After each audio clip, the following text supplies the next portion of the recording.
What's up, you crazy, awesome people? Dan Kasper Show is on the air. July 1st, before the 4th of July. Appreciate you tuning in. However, you are tuning in, if it's on the radio dials, there's a couple of those babies 105.1 FM, 790 AM, also available online, sportstalk1051.com. You can also get the link for the video stream up there too. You got the app in your Google and Alexa home devices. One more show, then we're out for a couple days for 4th of July weekend, but I'll be out all next week. And then I'll be back on what date is that? The 11th, July 11th there. So let's have some fun before America's birthday coming up on Monday. All right, when we got plenty of stuff to chat about here. So thank you to the college football world, or I should say college football because it's all college. But thank you to the college world. Thank you to the Big Ten for giving us this gift of this big topic to talk about the day before I'm out for a few days here.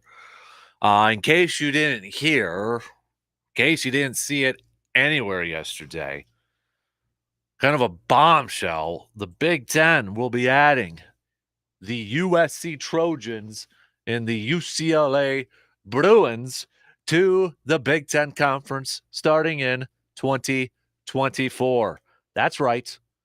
Two California teams, UCLA and USC, will be joining up with the Big Ten. And it sounds like the Big Ten might not even be done. Might not even be done adding teams. I mean, this just kind of came out of nowhere yesterday afternoon. It was just like, boom, there's a report, sources saying, yada, yada. It's like, okay, is this real? Is this on the up and up? Is this actually going to happen? Then a couple more sources out there, reports, and it's like, holy moly, it's going to happen. And then officially happened last night. Officially done. In the books. Gonna happen. And now there's a lot of questions out there. A lot of, like, how is this going to work? Division-wise. I mean, Rose Bowl. You got all this stuff out there. How is this going to play out? In time, we'll find out. But I put up an early Twitter poll last night because I wanted to get a head start on where people thought or what people thought of this move. And, well, it was 50-50, but now it just kind of inched on over. But I'll retweet it in case you didn't see it. Early poll question last night. Thoughts on USC and UCLA going to the Big Ten? This is how close it is. 51.1% of you say hate it. 51.1% of you hate it. 48.9% love it. Back and forth. I mean, too close to call. And now another one just voted up. So it literally is 50-50 right now, whether people love it or hate it with the news of the Big Ten adding these two programs to the conference. And they may not even be done yet, according to some people out there. Now, could that be more Pac-12 teams like a Stanford? Could it be an Oregon? Could they finally convince a Notre Dame to join up with the Big Ten? I don't know. But if you would have told me that USC and UCLA would have been playing for the Big Ten, I would have said you're nuts. And, well, that's going to happen. I mean, football-wise, I think we all think of USC right away because Lincoln Riley, he's over there trying to rebuild that program, trying to make it a powerhouse again. UCLA's got Chip Kelly over there. They're trying to get her going, but UCLA, you got the men's basketball program there. I don't know how this is going to play out in terms of divisions. I don't know how. I haven't really seen anything official out there. I've seen some speculation and all that stuff, but holy moly, that kind of came out of left field yesterday, didn't it? So what are your thoughts on this? He's already chimed in. We'll get to Surveyor Sam's thoughts on it, but we'll just give you a little bit of a tease. It is a grind my gears Friday for one Surveyor Sam. But again, what are your thoughts on the whole situation? Is that just like, you know what? That's 2022. That's the way college sports are going. Everything's just a you know what show. Teams moving on, conference realignments. I mean, kind of half joking yesterday, at some point, maybe it's just going to be the Big Ten Conference and the SEC, and whoever wins that conference, those are the two teams that play for the national championship when it comes to football. It's kind of half joking there, but I guess never say never at this point if every conference is going to just start absorbing all these other teams. Big Ten, northern part of the country, SEC, southern part of the country. Geographical divide maybe a little bit there. I don't know. So we got that, which will be a big topic of conversation here this morning. I'm expecting a lot of you to text over your thoughts on that Shoe Doctor's bullpen line, 715-830-1912. We got Brewers fell last night. They tried to make a little bit of a comeback in the game, but I mean, when you give up 3 home runs to their catcher who came in the game a sub 200 hitter, going to struggle a little bit there, but they tried to make a little bit of a comeback there, putting up 3 runs in the 9th, but ultimately Brewers falling to the Pirates 8-7. Also of note, Adrian Hauser left the game early due to right elbow tightness, which when you talk about a pitcher and you talk about an elbow injury or elbow discomfort, we all know what we're thinking. Tommy John, we don't know. But Craig Counsell did say anytime we take a pitcher out of the game with an elbow injury, there's reason to be concerned, and this was concerning enough to send him back to Milwaukee immediately. Okay, so Hauser did undergo Tommy John surgery in 2016.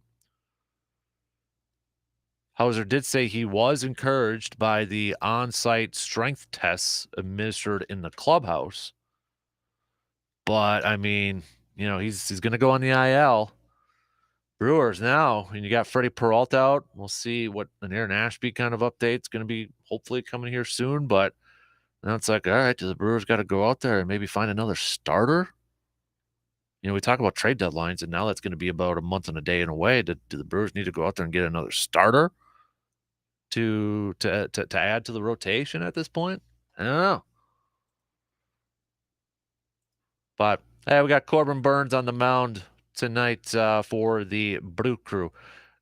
Christian Yelich continuing his hot streak over there at leadoff. Couple more hits from him last night, including a triple. He entered the game yesterday. There's a little fun nugget. Christian Yelich entered the game yesterday batting .321 as a leadoff hitter in that leadoff spot. Well, he had a couple more hits to that now, too. So Christian Yelich continuing his hot streak over there, batting in that leadoff spot. NBA free agency got underway yesterday. The Bucks re-signing Bobby Portis to a nice little deal of 4 years, just under $50 million. So he's coming back to the Bucks. Bucks also bringing back backup guard Javon Carter. They're also bringing back Wesley Matthews. And then the Bucks bringing in an outside player, Joe Ingles. Now, Joe Ingles spent some time with the Jazz, was with the Trailblazers. He's more of a three-point shooting guy. So, he's up there in age a little bit. He's in his mid-30s, early to mid-30s. But Bucks definitely trying to get some more shooters, trying to get some more three-point shots in there. So, when you kind of look at where the roster is set now for the Bucks, they've got the veterans minimum unless they make some other moves or trades or something like that. So, don't expect a big-time signing at this point. But Portis is back. Carter's back. Wesley Matthews is back. You've got now Joe Ingles coming over here. But that wasn't the biggest thing yesterday in the NBA. Apparently, Kevin Durant has now informed the Brooklyn Nets he wants out. He wants to be traded. He wants to be out of there. Day or so after Kyrie Irving says he's coming back to Brooklyn, Kevin Durant says, I want out now. Get me out of here. I want to be traded. Kevin Durant's legacy in terms of his talent and all that stuff, it'll be solidified by the base or basketball historians. His numbers will be there. They'll be etched. But in terms of like fans' perspectives on Kevin Durant, this is probably another, chapter in the book of why maybe fans aren't the biggest KD fans out there. Kind of jumping around every couple years or so. Now he wants out. Kind of ironic, too. It was the year that Golden State won a championship without him. You know what I mean? So in terms of where will KD go? I have no flipping idea. I have no idea. Will the Nets trade him in the Eastern Conference if they still have, championship playoff aspirations? I mean, they got Kyrie, they're gonna keep Ben Simmons. I've got to imagine that they're gonna probably want maybe another star in return so they can, stay competitive. Jeez, I mean, is it possible he could be traded to the Lakers for crying out loud? I don't know. I know the Heat are going to be probably involved in it, but if you're the Nets and you still want to compete and try to go for the thing, you probably would ideally like to trade them out of the conference. But I mean, if you get a better deal elsewhere that's in the Eastern Conference, then you kind of have to make that move, don't you? But here we go, another summer of Kevin Durant out there. What a mess. You think about that Nets situation, you guys. The last couple of years here. I mean, Kyrie and KD, they team up. Hey, we're going to get this done. We're going to win a championship. Then they add James Harden. And I know that, injuries and that sort of thing, but, they didn't get anything. And you just kind of wonder, that one shot against the Bucks that KD made, but he was just a couple of inches on the line. You kind of just wonder how much a difference that one shot might have made. It's a butterfly effect. I know it's a what if, but you kind of just have to wonder, like, what if the Nets win that series against the Bucks? Do they go to the finals? I think they go to the finals. Do they beat the Suns? A lot of would have depended on the health of KD and Kyrie, and James Harden and Kyrie, excuse me. But you just kind of wonder, did that one shot, how much of an effect did it have a couple years later? Because the Nets have nothing, no championships, nada. Not a deep run, not an appearance in the finals, nothing. No. We'll have Brandon hop on starting in the next hour as well. We know Eau Claire North's baseball coach calling it a coaching career, so we'll catch up with Brandon about that. Other stuff, we've got a little inside the training room with Dr. Crow kicking off the 7 o'clock hour. We'll do a little feel-good Friday. Anybody got any 4th of July plans? Hit us up. Okay, shoot us some text. What do you got going on this week? Anything fun? Doing anything that's worth bragging about? What you got going on? All right, hit us up with some text, some tweets, some comments on the video stream, Facebook, Twitter, all that sort of stuff. But let's get things rolling here this morning.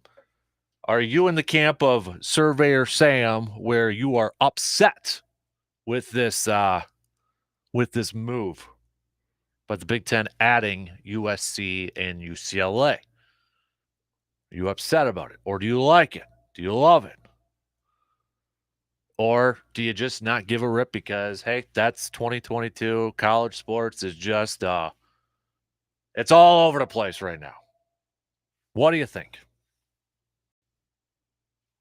Okay, what do you think? Hit me up. Okay, let's take a quick break. Give you a chance to give us your thoughts with a few texts over there. All right, let's get things rolling. Wisconsin Credit Union leadoff coming up next. Dan Kasper Show will be right back after these words.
it off to kick off this first day of July, this Friday of July. That didn't make any sense. For goodness gracious, I'm ready for a little vacay. But let's get things rolling here this morning on that Wisconsin Credit Union opening drive. Talking about the big news from yesterday in the sports world. The Big Ten adding a couple of programs, UCLA, USC. We've got a couple of statements. The Big Ten said in a statement that the vote was unanimous when conference presidents and chancellors met on the addition of the two schools. Quote, the unanimous vote today signifies the deep respect and welcoming culture of our entire conference has for the University of Southern California and the University of California, Los Angeles. That was from Big Ten Commissioner Kevin Warren. UCLA Athletic Director Martin Jarman wrote in a text to the mothership ESPN, college athletics is changing, and UCLA has always led in times of change. For the sake of our student athletes and for preserving the legacy of Bruin excellence, we cannot afford to stand still. USC Athletic Director Mike Bone called the Big Ten the best home for USC and Trojan athletics as we move into the new world of collegiate sports. We are excited that our values align with the league's member institutions. We also will benefit from the stability and the strength of the conference. The athletic caliber of the Big Ten institutions, the increased visibility, exposure, and resources the conference will bring our student athletes and programs, and the ability to expand engagement with our passionate alumni nationwide. Reading a little bit more here. A source told ESPN that the exploration of finances and what it would take to make the move has been going on for weeks. While finances are playing a big role in the move, competitiveness, brand, and the overall landscape of the future of the sport have played a bigger role. USC and UCLA have to make the decisions to position them best for the long term. The future is so uncertain, we need to be operating from a position of strength. That was a source sent to ESPN there. So, what do you make of the moves here, people? What about before we get to some of the text here, because we got a lot rolling on here, so I'm trying not to get distracted from all the text going on here. But we do have a statement that was released from Badger Athletic Director, Wisconsin Badger Athletic Director Chris McIntosh last night. He said, this is very exciting news for our university and our conference. UCLA and USC are two of the premier athletic and academic institutions in America.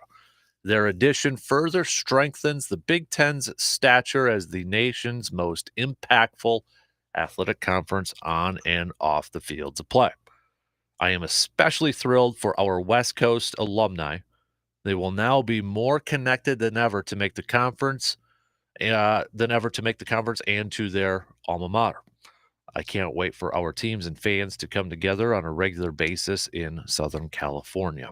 As college athletics continues to evolve, it is important to stay focused on our mission of providing opportunities for young people to thrive on the fields of competition, in the classroom, and in their personal lives. UCLA and USC will be outstanding new partners and competitors, and on behalf of our entire athletic staff, I welcome them both to the Big Ten.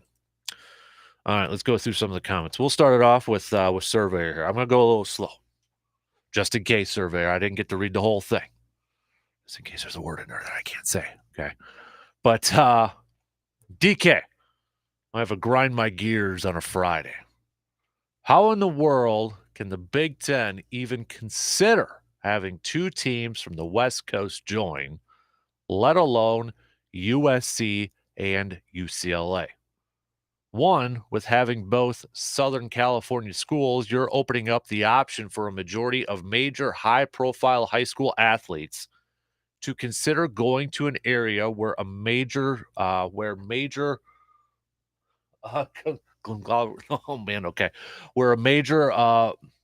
you're using big words here, man, of multimillionaires who are boosters of these schools, pulls said athletes away from other schools because they are now in a high profile market with the largest college network in the greatest area for anyone to get famous.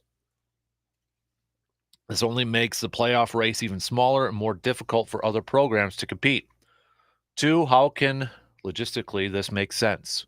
You are now saying Maryland, Rutgers, and Penn State have to now fly across the country to play a game when you could have added anyone from the Big East, Notre Dame, or an FCS school, NDSU.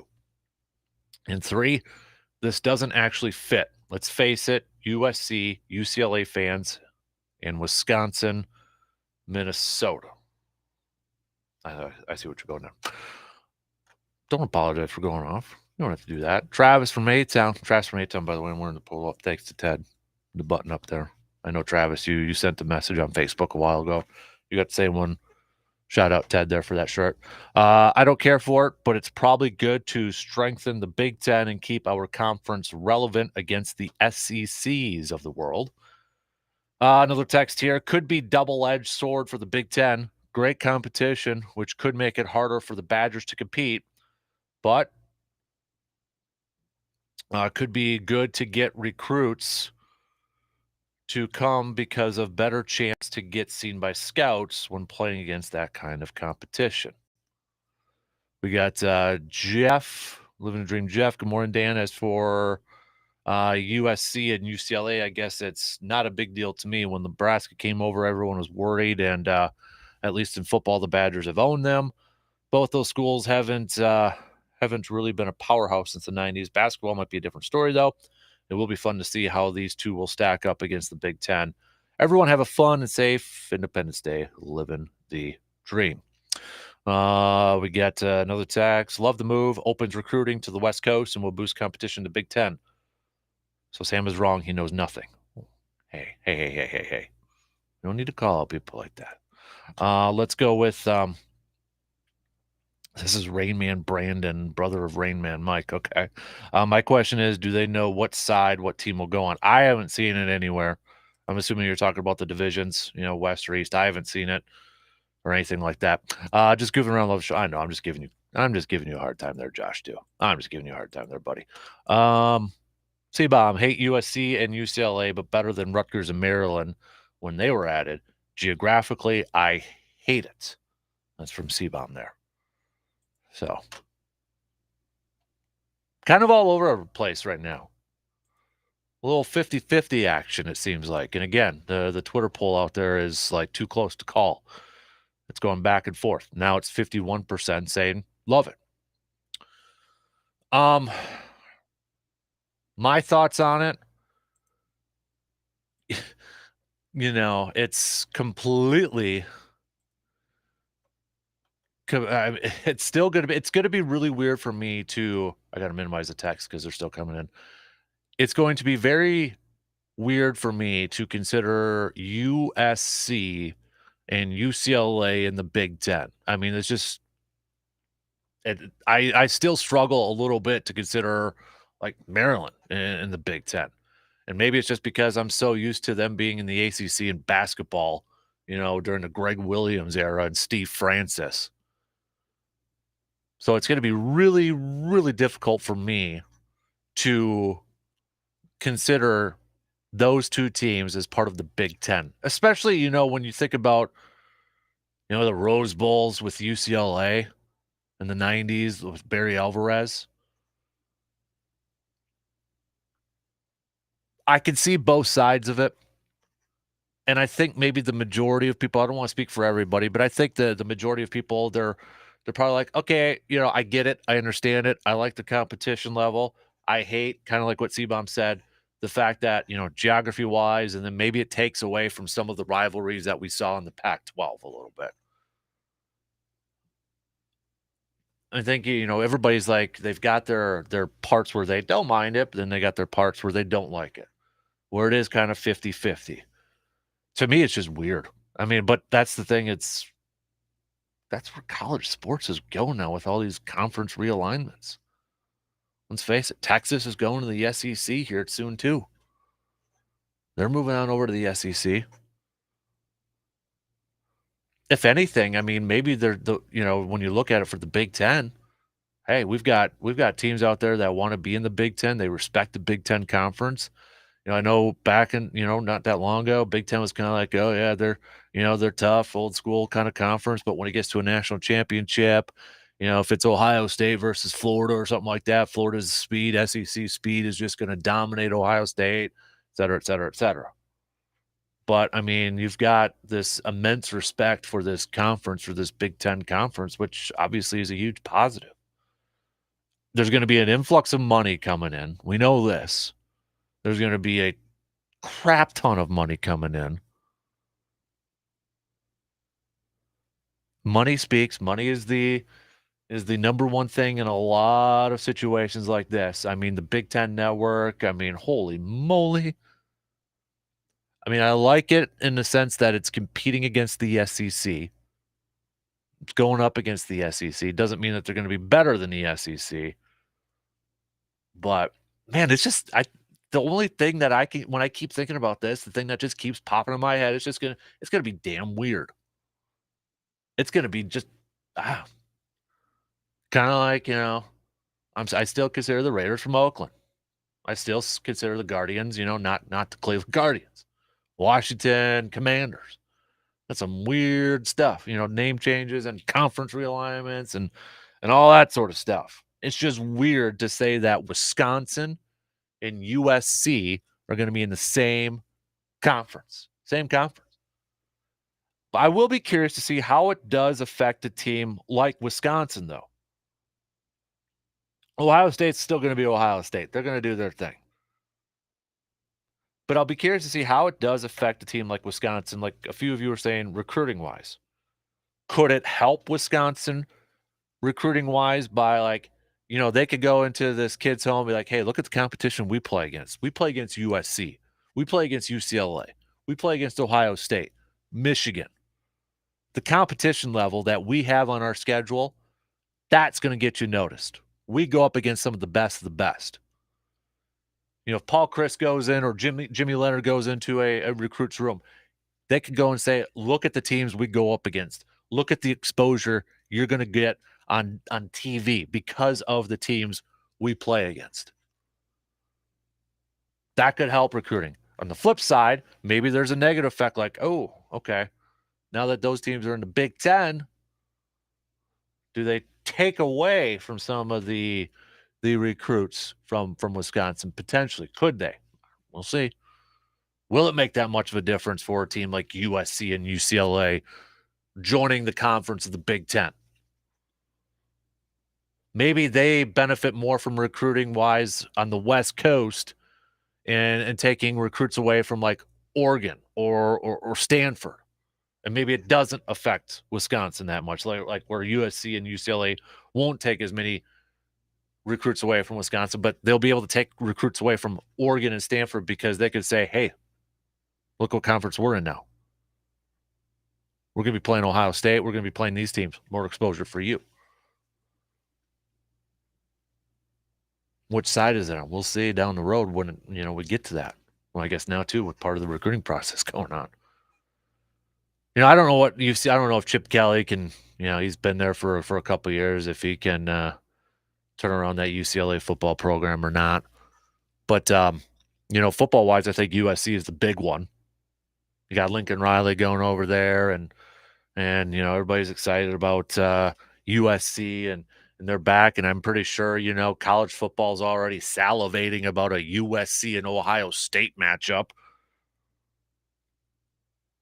Basketball wise, maybe it's a little bit more UCLA. You got the history, USC's had its moments in hoops, but UCLA is probably the bigger one in terms of like men's hoops and that. And I mean, that's just going to be weird.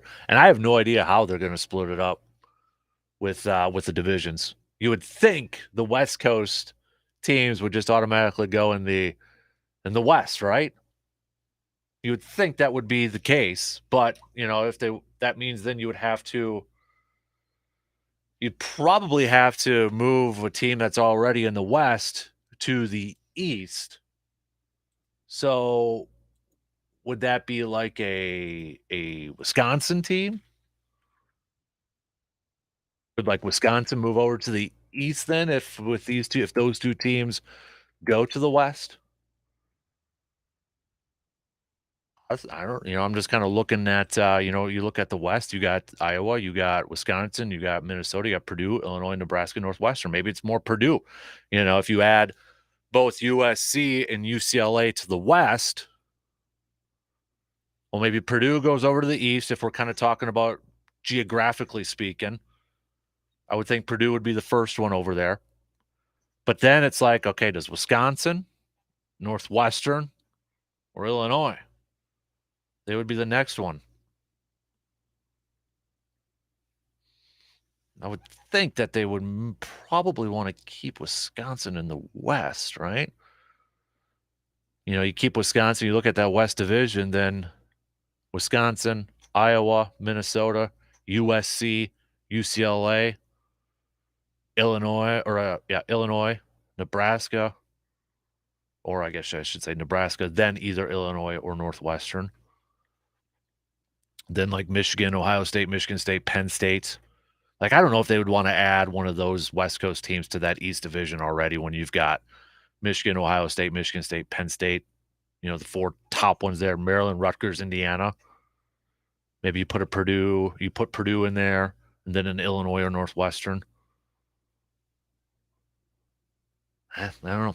I feel like it would be dumb to put a UCLA or a USC in the East. It just doesn't make sense. So I think you would have to put both in the West and then move a couple of the West teams over to the East. Wow, I could be completely wrong, though. Your thoughts? Let's catch up on a couple of texts here. I think it's great, DK. Hopefully, it will make us get faster where we can get more of a passing game and maybe be more of a scoring team instead of a defensive team. That will be interesting to see, kind of like we know Wisconsin, right, with their run first team. Does it have a trickle down effect of things there? Big Ten, bring it on. New forward thinking, keep up with the competition, should open doors for new recruits. Agree with the statements you just read. Go Badgers. Can you imagine Wisconsin versus UCLA in the Big Ten championship for basketball? That would be huge. What a mess. The relocation and the NIL absolutely killing my favorite sports. What have Maryland and Rutgers really added?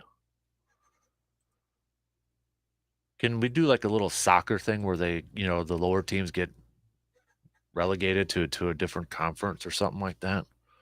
Can we do that? No offense to Rutgers or Maryland or anything like that, but and I think the other thing here too is that they may not be done adding teams. I mean, what if the Big Ten goes out there and they add a team like Notre Dame?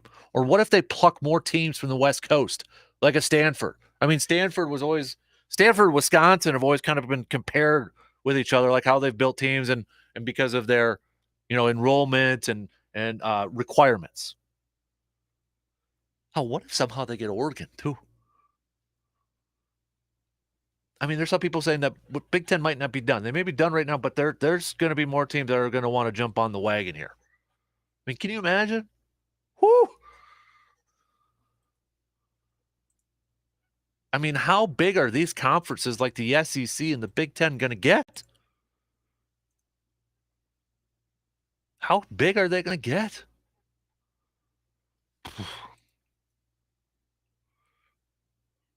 I don't know.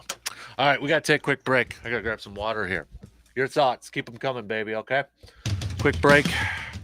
Regroup here a little bit, but keep these thoughts coming. It's about 50-50 right now. Like it, love it, hate it, don't care. It is what it is. I want to hear from you. All right? Then we'll get to some Bucks chat, too, and we got a trade proposal, it looks like, from a texter on here about KD. We'll get to that coming up here in just a little bit.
Statements from last night. While we are extremely surprised and disappointed by the news coming out of UCLA and USC today, we have a long and storied history in athletics, academics, and leadership in supporting student athletes that we're confident will continue to thrive and grow into the future. The Pac 12 is home to many of the world's best universities, athletic programs, and alumni, representing one of the most dynamic regions in the United States.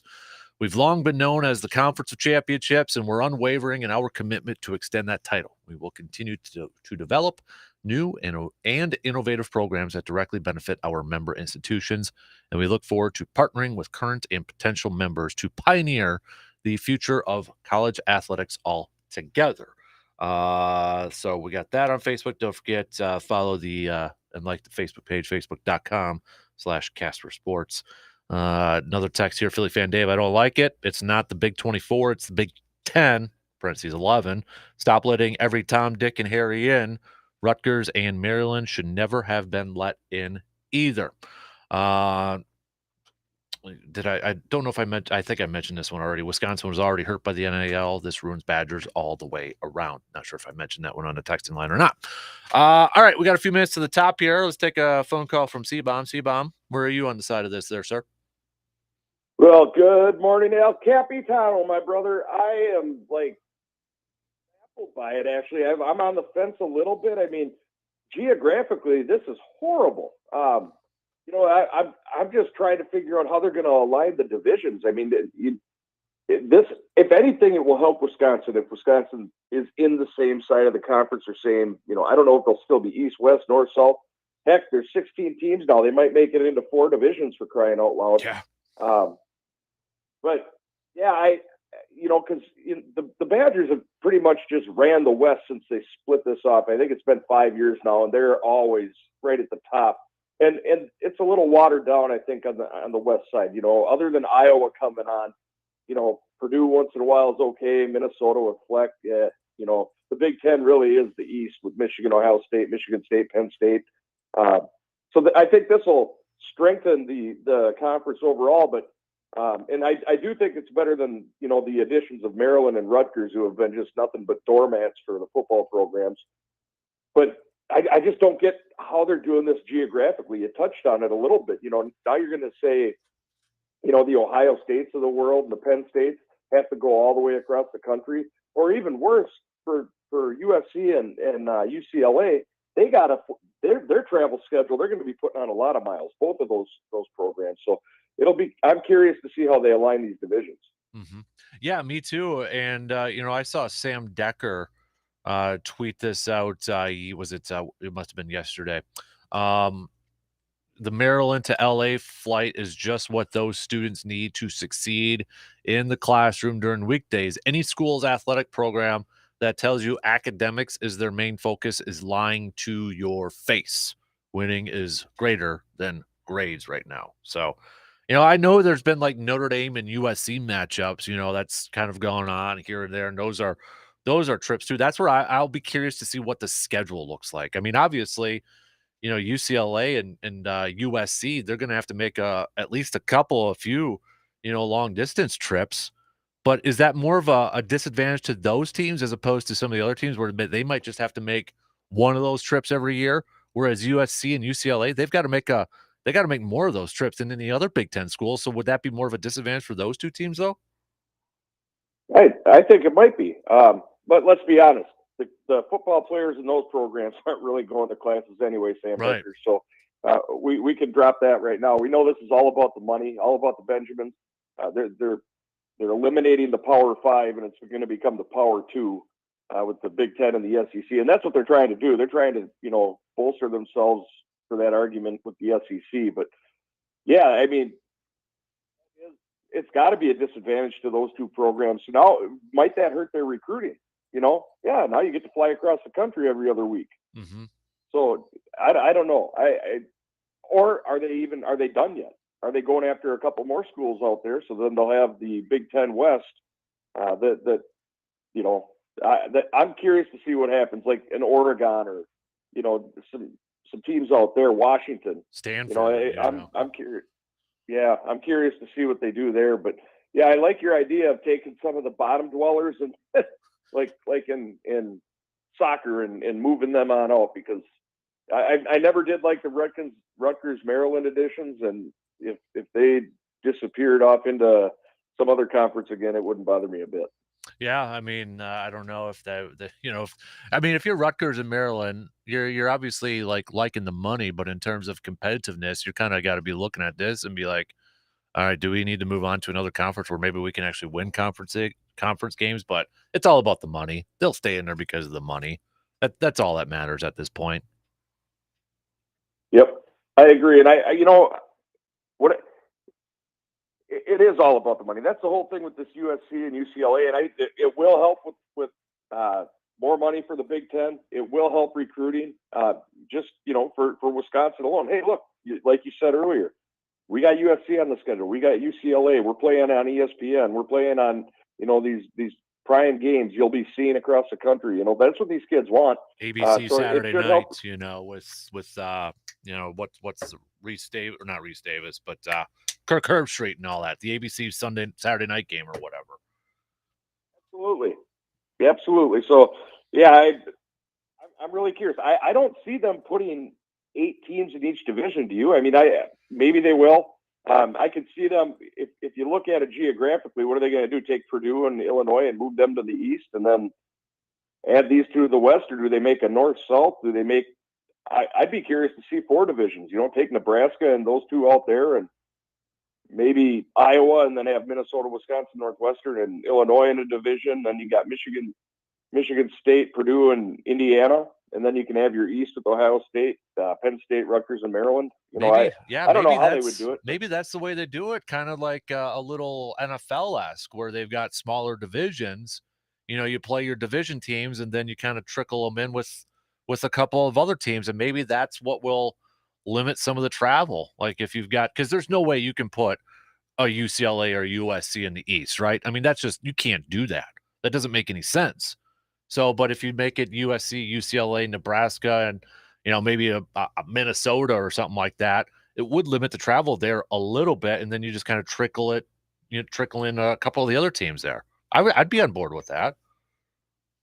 Yeah, so I could see them doing that, and I think then you look at how would they do the Big Ten playoffs. Well, you win your division winners. Now you're playing for the Big Ten title, and I think that might help spur some more rivalries. That'll make USC, UCLA even a bigger attraction out west for those guys. If that because that game would carry a lot of weight to it. So yeah, who knows? I'll be interested to see how that comes. And they've got a plan. They don't just do this and not have a plan. So they know what they're doing. Right. But it'd be cool if they could have came out with that all right away. I got to imagine though too, because I don't, when they came out with some of the Big Ten awards and all that, it's like Charles Woodson, defensive player. Well, you're adding 2 Pac-12 teams now. It'd be kind of weird if one of those dudes won an award with a Big Ten player's name on it. I don't know. I was just thinking about that too.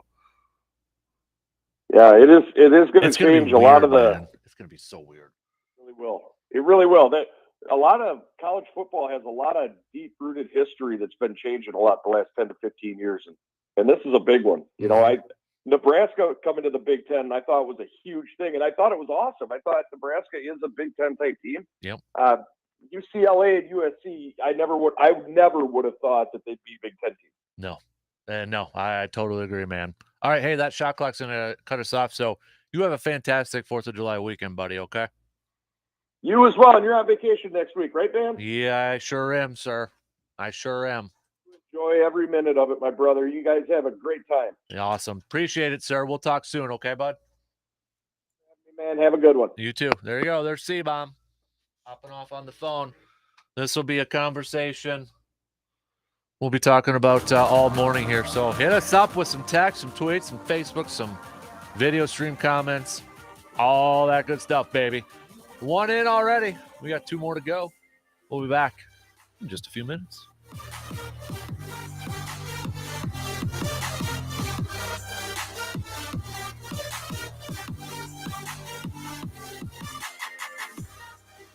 WAYY Eau Claire, W286CK Eau Claire, Sports Talk, 105.1, 790 AM. Sports Talk 105.1 with the very latest local news.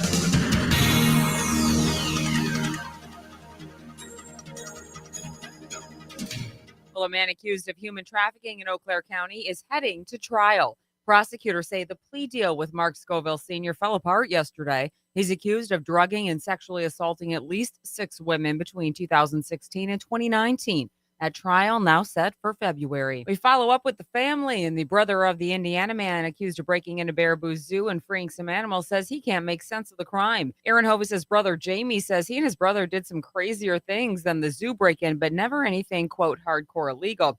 Now, police say Aaron Hovis freed animals last month. Aaron Hovis is also under investigation in another state. In Kentucky, apparently, there was a stunt where he's accused of climbing on top of a restaurant. We'll take a peek into the political stage. Predictable responses to the Supreme Court ruling on power plant emissions in the EPA. So, environmental groups in Wisconsin, of course, say the high court has just given polluters a green light to continue to pollute. Now, what happened was the court ruled that Congress, not the EPA, should set rules for emissions and climate change standards. The group Wisconsin Conservation Voter says there needs to be a better way to check climate change. On the other side of the aisle, Wisconsin Manufacturers and Commerce says the ruling allows for a balance between environmental regulations and the needs of the economy. Looking into other headlines and details for a new golf course.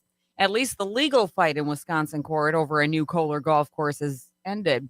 The Wisconsin Supreme Court yesterday sided with Kohler in a long simmering dispute over a land swap that was supposed to bring a world-class golf course to Sheboygan area. Now, the court said the environmental group that was suing, it's called Friends of the Black River Forest, has no legal standing to sue and never proved any real harm. The group says the ruling will hurt other citizens who want to protect the environment and check the power of state agencies. If you're headed out and have the sparklers and brat buns packed for 4th of July, save a little bit of cash when it comes to getting the wallet out at the pump. AAA says the average price for a gallon of gas is down a little bit, about $4.64 average in the state. And what are you throwing on the grill today? You know, Kasper brags a big game when it comes to his burgers, but I don't know if even he would go this route. A new vegan burger that tastes like, well, why don't we let Mark tell you? Complaints that vegan meat never tasted like beef have propelled a Swedish company to create a plant-based meat that instead tastes like human flesh. And it seems to be paying off. They took care to make the burger as lifelike as possible using soy, mushrooms, wheat proteins, and a mystery spice mix. The company's brand leader said they were all very proud that their hard work is being rewarded, and they guaranteed that no humans were hurt in the making of their patties. I'm Mark Mayfield. You know, move over Lowry's. That's the same thing that I say about Kasper's personality. Some days I come in here and he's just made up of a mystery spice mix. But if I can leave the studio and say, very proud that their hard work is being rewarded, then it's all been worth it. For Sports Talk 105.1. Morgan McCarthy. A beautiful way to kick off the month of July with plenty of sunshine on tap and temperatures running right along our seasonal averages as we top out around the low 80s. Winds will be fairly light out of the northwest as well, and that said, going into this evening, we'll maintain relatively calm winds and clear skies will help give us a cooler night as we dip to the mid-50s. Going into tomorrow, a very slim chance at a few scattered showers, but otherwise partly to mostly sunny conditions on tap and temperatures in the low 80s. I'm Skywarn 13 meteorologist Mike D'Andrea. The official June Class 3 milk price is out, and it's $24.33 a hundred. Let's take a look at some farm news this morning on Sports Talk 105.1 at AM 790. Now, that $24.33 price is 88 cents lower than the May price, but it is $7.12 a hundred more than last June. For the first 6 months of this year, the Class 3 average now $22.95. Yesterday's USDA June planted acres and quarterly stocks report showed farmers again planted more corn and soybeans this spring. Corn acres came in at 89.9 million, down almost 3.5 million from last year, while soybeans came in at 88.3 million. That's just about 1 million acres more than last spring, and it is the most in the last 4 years. Both numbers surprised the grain traders a little bit, but the report is considered neutral for new crop corn and a little bullish for soybeans, since the trade did expect bean acres to be over 90 million. Yesterday's report also included that quarterly stocks estimate, and for corn, that number is 4.35 billion bushels. That's up 6% from last June. On-farm corn storage is also up by 22% from a year ago, with over 2 billion bushels now in on-farm grain bins. Soybean stocks are now at 971 million bushels. That's up 26% from a year ago, with over 1/3 of those being in on-farm storage. Here in Wisconsin, farmers planted 4 million acres of corn this spring, same as last year. 3 million of those acres will go for grain. 1 million will go for corn silage. Farmers also planted 2.25 million acres of soybeans across the state. That's up 150,000 from 2021. That's a look at some of our food and farm news on this Friday morning. Have a happy and safe 4th of July, won't you? On Wax 104.5 and AM 790, I'm Bob Bosold. The VFW Post 305 on Star Avenue in Eau Claire, where breakfast is served 7 days a week, 7 to 11 a.m. Make sure to come on Wednesdays for great specials on burgers and wings. And if you're looking for a Friday fish fry, look no further. Try the VFW Post 305 on Star Avenue. After the Friday fish fry, stay for karaoke from 9 to 1 a.m. Sundays from 2:30 to 6:30 p.m. The DJ plays your favorite oldies hits. VFW Post 305 on Star Avenue in Eau Claire, where no one does more for veterans and their community. The Jack Harlow meal from KFC is here. Try Jack's favorite.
Well, from this Big Ten story from yesterday, UCLA, USC hopping on the Big Ten train, kind of about 50-50 in terms of people's thoughts on this. We've got the Twitter poll going up. It's still too close to call right now.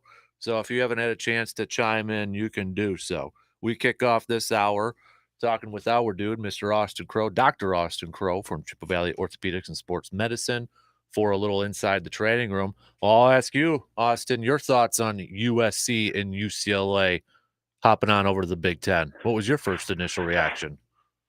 It's all about the money. Yeah. Yep.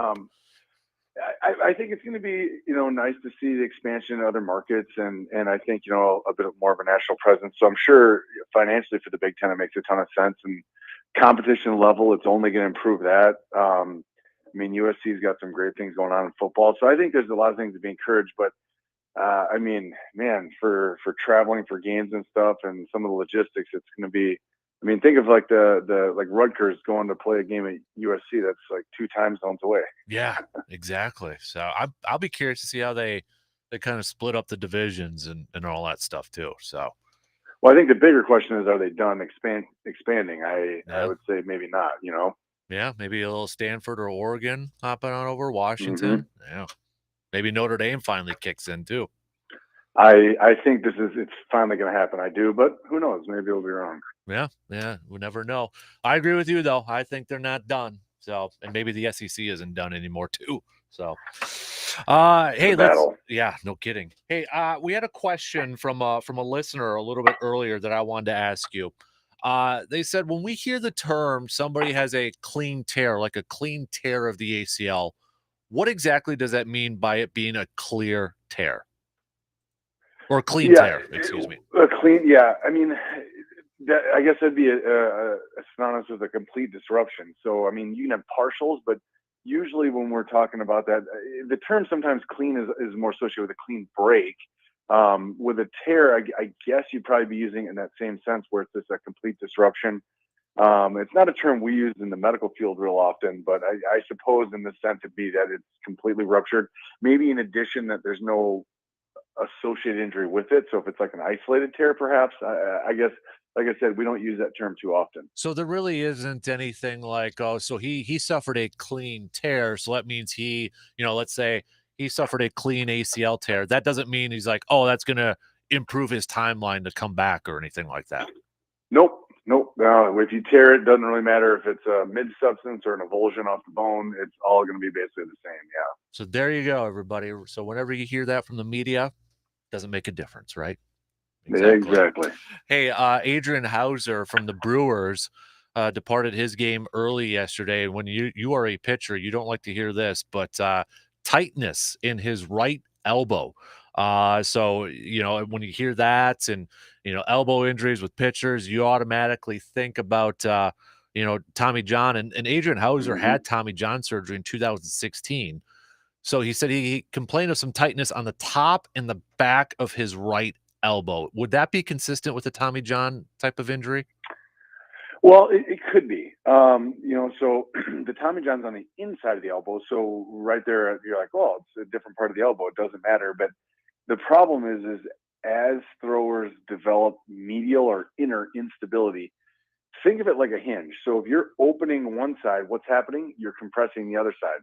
So some people who have insufficiency of that UCL or aka the Tommy John will actually present with lateral and posterior elbow pain because they're overloading the lateral part of the elbow. So I'm not saying that's what it is for sure, but anytime someone's had surgery on a joint and they start having pain there, you're immediately as the doc saying, uh-oh.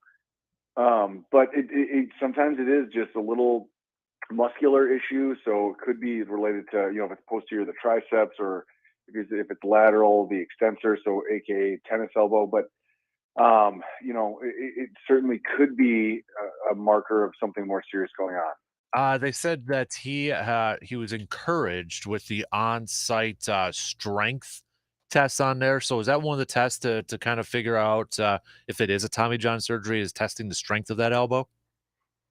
Yeah, that is part of it. I mean, one of it's going to be what we call the stability. So you can, the nice thing about a lot of the ligaments that we reconstruct and repair is you can physically test it and say, okay, like if you see an athlete go down on the field, the athletic training staff and the team physicians will come out and they're generally doing a ligament exam on whatever joint that they're looking at. So, and the UCL is no different. So you can take the elbow and do a couple different tests. But the problem is for throwers, it's sometimes a little more subtle than that, but still, if they examine it and feel that the ligament feels taut, that's a great sign. How, because we hear that a lot in football with ACLs and that, when they do like the stability test in the locker room, right? Mm-hmm. How reliable, how accurate are those type of tests? I know they always get it confirmed with an MRI or X-ray, but how reliable are those tests?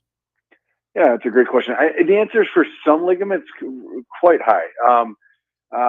But at the end of the day, there are often multiple injuries that are going on, so you can't really tease out exactly the whole picture. But let's put it this way: if someone has an acute tear of the ACL, there's a probably 85-90% chance that our first exam in the field, especially when they're fresh off the injury, you have a pretty good clue. So when I have young athletes that come to my clinic and they say, I was playing basketball, I stepped and pivoted, and I felt something.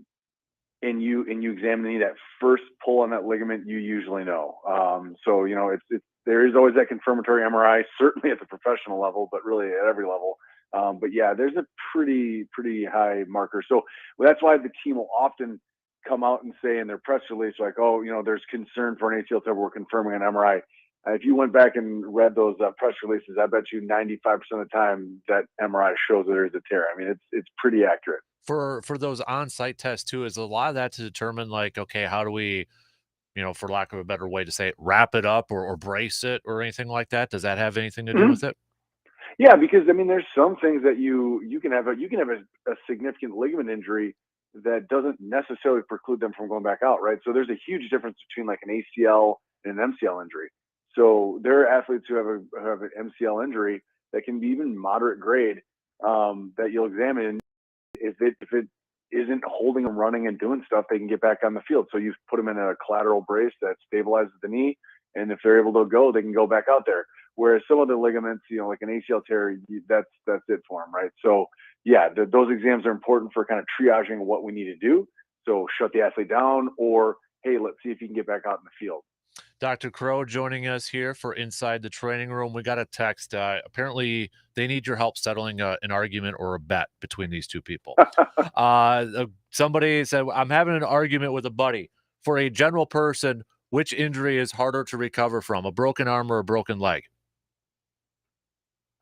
Well, I would say for most people, it's going to be a leg, because most broken bones we immobilize, right? So whether you do surgery or not, you have to be in a cast or a boot or a brace of some sort. So the thing about legs is, if we do that, we generally have to remove weight bearing. So they have a hard time getting up, moving around. So it is usually a little bit harder to recover. But the such a variability in breaks that, I mean, there are plenty of upper extremity fractures that can really ruin your day in a hurry. So I would say on a whole, I would go lower extremity, so legs, but there are examples on both. So I guess I don't know if I can clearly settle that one, but I'd say as a whole, legs, I'd lean that way. Would it depend on which bone in the arm and leg too?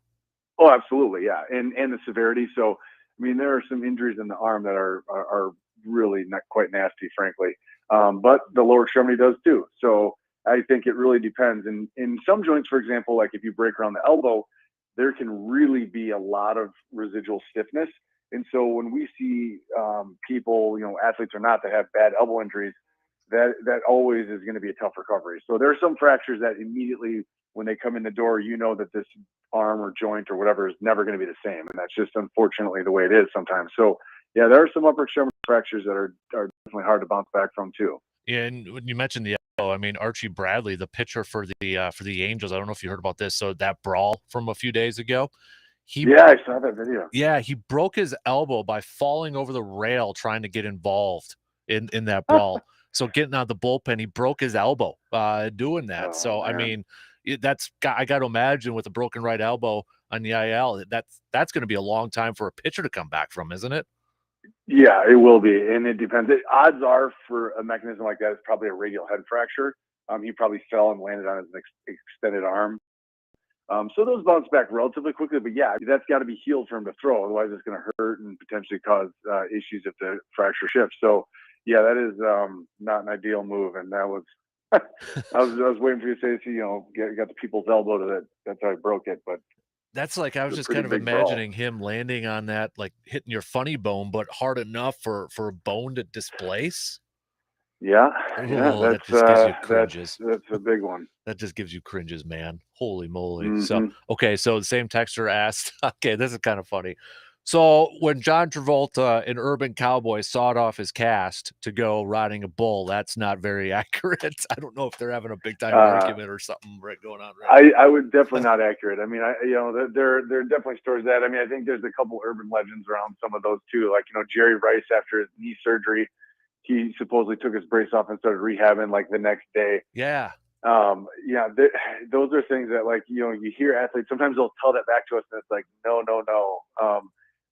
There's a reason we shut things down. There's a reason we're letting your body heal, or trying to let our reconstruction heal. So generally speaking, people, when they try to go too fast, too soon, cause more problems. And so unfortunately, that is a problem we run into. So it's important to listen to what we tell you. Well, we're not just making it up. Yeah, well, I don't know who won that bet over there, but hopefully, hopefully whoever won that one gets something good in return. Hey, Austin, appreciate it. Any good plans coming up for the 4th for you and the family? My family's already out of town. Actually, I'm rolling solo here this morning, so they're up. My wife's family's a place in the Minocqua area, so I'm working this morning and heading up there too. So hopefully the weather's nice and we have a great time. Good old Lakeland area up there.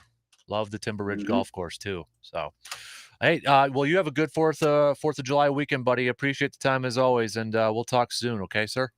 All right. Take care. You got it. There you go. There's Dr. Crow, Chippewa Valley Orthopedics and Sports Medicine.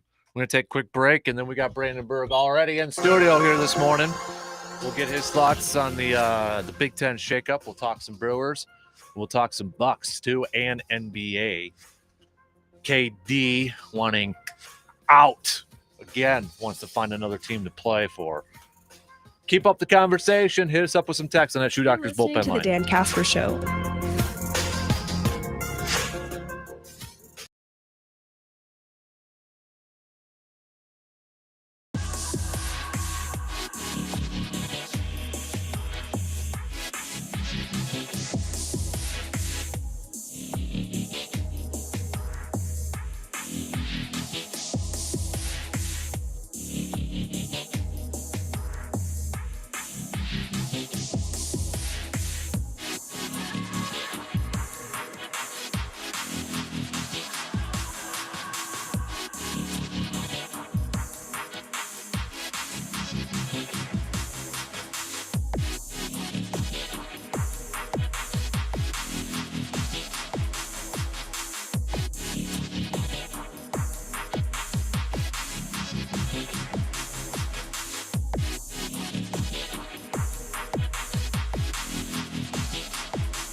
catch up on a couple of texts here. Dan, this stuff has me wore out. There sits Iowa State. We're probably geographically closer to Madison and the Twin Cities than Iowa City. I'm assuming not in favor of the Big Ten expansion right there. We've got Beerman Josh all fired up driving the ghost train to Hayward here this morning. So before we get to this Big Ten conversation and little Brewers, did want to give, I mentioned it in the first hour, but a little bit of a note because there's some change at the prep level in baseball.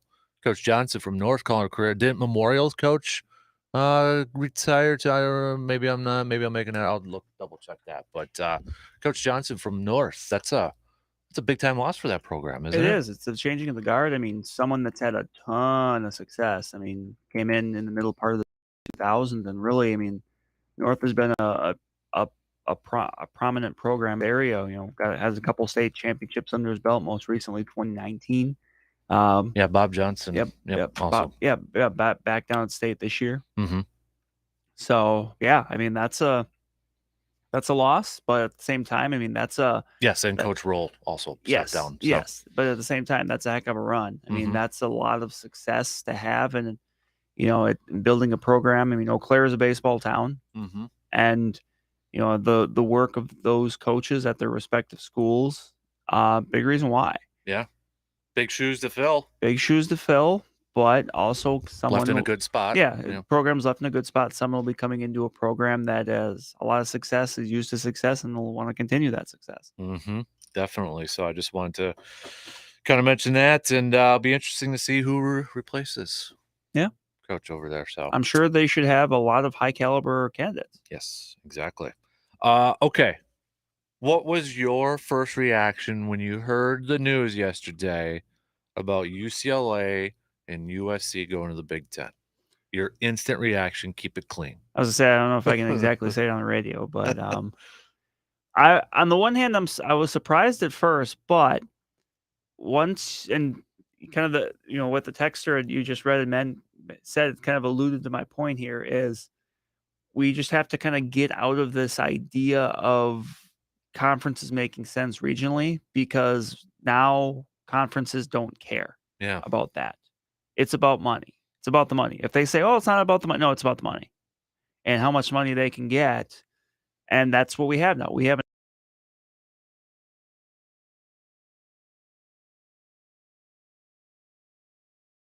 brokers right now. And why, kind of wondering like, why did this develop so quickly yesterday? Well, if the team if any program wanted to get out possibly for 2024 and not have to deal with any penalties or anything, yesterday was deadline.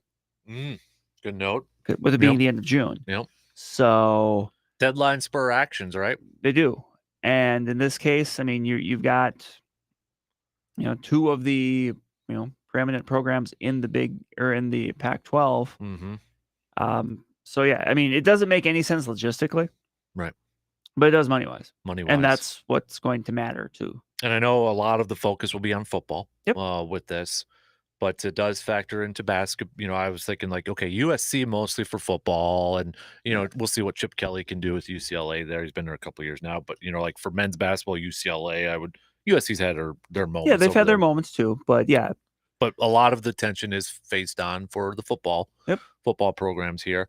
I have no idea how they're going to break it up, division-wise. I can't see them putting one of the teams in the East because that just doesn't make any sense to me.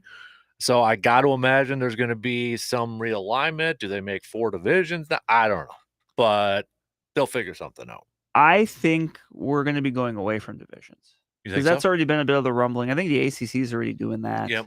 And I think at this point, the Big Ten is probably getting tired of Wisconsin or Iowa being in the Big Ten title game. Yeah. And they just did this a few years ago where they did the divisions. Well, the first few years, they had the legends and the leaders, which weren't based geographically. Right. And then they made that switch because the way they were bunched was kind of dumb. And I think you had like Wisconsin and Minnesota not in the same same division. It wasn't broken up very well. So then they went East-West, but in football, East is tend to be better than the West. So I think that this would be the spark plug to them doing away with the divisions and just having the Straight way it up was when schedule. it was the Big 10 and the Big 11, where you just had Yeah. the one, and then at the end of the year, I think the Big 12 has done that, or they're doing that as well, where you just have the top 2 teams, Mhm. regardless of division. yes. At that And point. I think that's the way they're going to do it. I think the ACC's already said they're going to do that. So Which I'd be okay with. if you want to get the 2 best teams, it makes the most sense. Because we've seen it a couple years where the West has had a 7-5 team go to the yeah, championship. and no, and again, don't get me wrong. Like, I love the fact that Wisconsin was able to make many Big Ten title games that way. But Right. in some of those years, not all of them, but in some of those years, Wisconsin might not have been the first or second best team at the conference. Right. Yep. So, and I think too, I was talking to Steven about this, and everybody's talking about traveling and that, and I get it, but it almost feels like this is more of a disadvantage for UCLA and USC for traveling purposes because They have Penn all State's the going to go one time over there. yeah, they have all the trips to make. Whereas, and I'm sure they may break it up too, or say Wisconsin goes out to play a basketball game in January with USC. Well, they might just have them go and then stay on the West Coast and play like a Thursday, Saturday, or like a Thursday, Sunday. Thursday in at UCLA, Saturday or Sunday at UC or Kind at of like what USC. baseball does with the West Coast trip or something Yeah. like that. If they play the Dodgers, Yeah, they now might that's not stay the in. greatest thing for academics, Right, but which is going to but again, how much do they really care about that? Right. They may say they do, but as I said, first and foremost, cash. Yep. No, definitely. So that's where we talk about the traveling and all that, but I think it's honestly a little bit more of a disadvantage to the West Coast teams because they're going to have to make more of those trips. Correct. Whereas a lot of these Big Ten teams just got to do it once, and maybe it's only once every couple of years because of all the teams. Yeah, because you don't know. I mean, you may not have to play out there every year. Right. Yeah. Wisconsin might, maybe they'll break it up so they go once a year. Once it's USC, next year it's UCLA, and then USC. But you're right. And we'll see because I don't, and the report too is I don't think the Big Ten's done. I don't either. It seems like 20 is the number. It almost seems like an arms race now. It is. It absolutely is.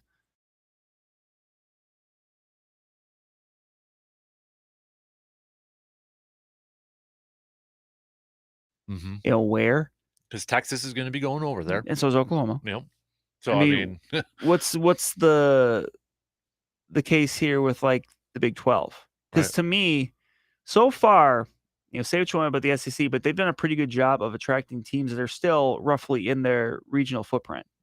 Texas and Oklahoma, they're, it's not quite the Southeast, but it's still the South. Right. Like, it makes sense. I mean, Arkansas and Texas were rivals in the old Southwest Conference days. So it at least still kind of makes sense. So what happens to like an Oklahoma State?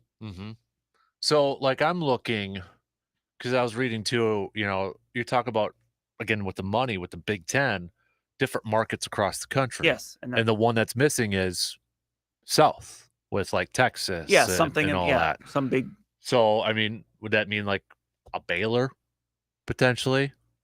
If they're targeting, if they want to strictly target like a Texas team, Texas Tech, I don't know. Maybe. Look at But TC, I don't know. Yeah, but I would also think all of those schools may, like, if the SEC was interested, I would think all those schools would be interested in the SEC first because they're still going to get a ton of money. Right. And it's going to still be a little bit more in their geographic footprint. Right. They're still going to play at Texas and Oklahoma and in Arkansas versus playing USC, Penn State, and Wisconsin. Right. That's where I'm just kind of curious, like if the Big Ten's goal is to try to find a Texas team to get that southern market. Yeah. Who would it be? Yeah. Like TCU. And also for the record, if we're still talking about expanding, I agree with it. And I mean, I agree with the texter that Iowa State would make a ton of sense. Now, maybe they're just really happy in the Big 12 and have no interest in it. Right. But if we're looking strictly on who should the Big 10 be interested in, by the way, at this point, they can be the Big 16. And 1G looks like a 6. At some point, are we just going to change the name? It's going to be the Big 20 or just the Big. Yeah, the big. Well, they can't use the anymore. Thanks, Ohio State. For that, but they got to change the name now. I think at some point you have to. The Big 10 times 2. Yeah, or just keep it as big. The big, big.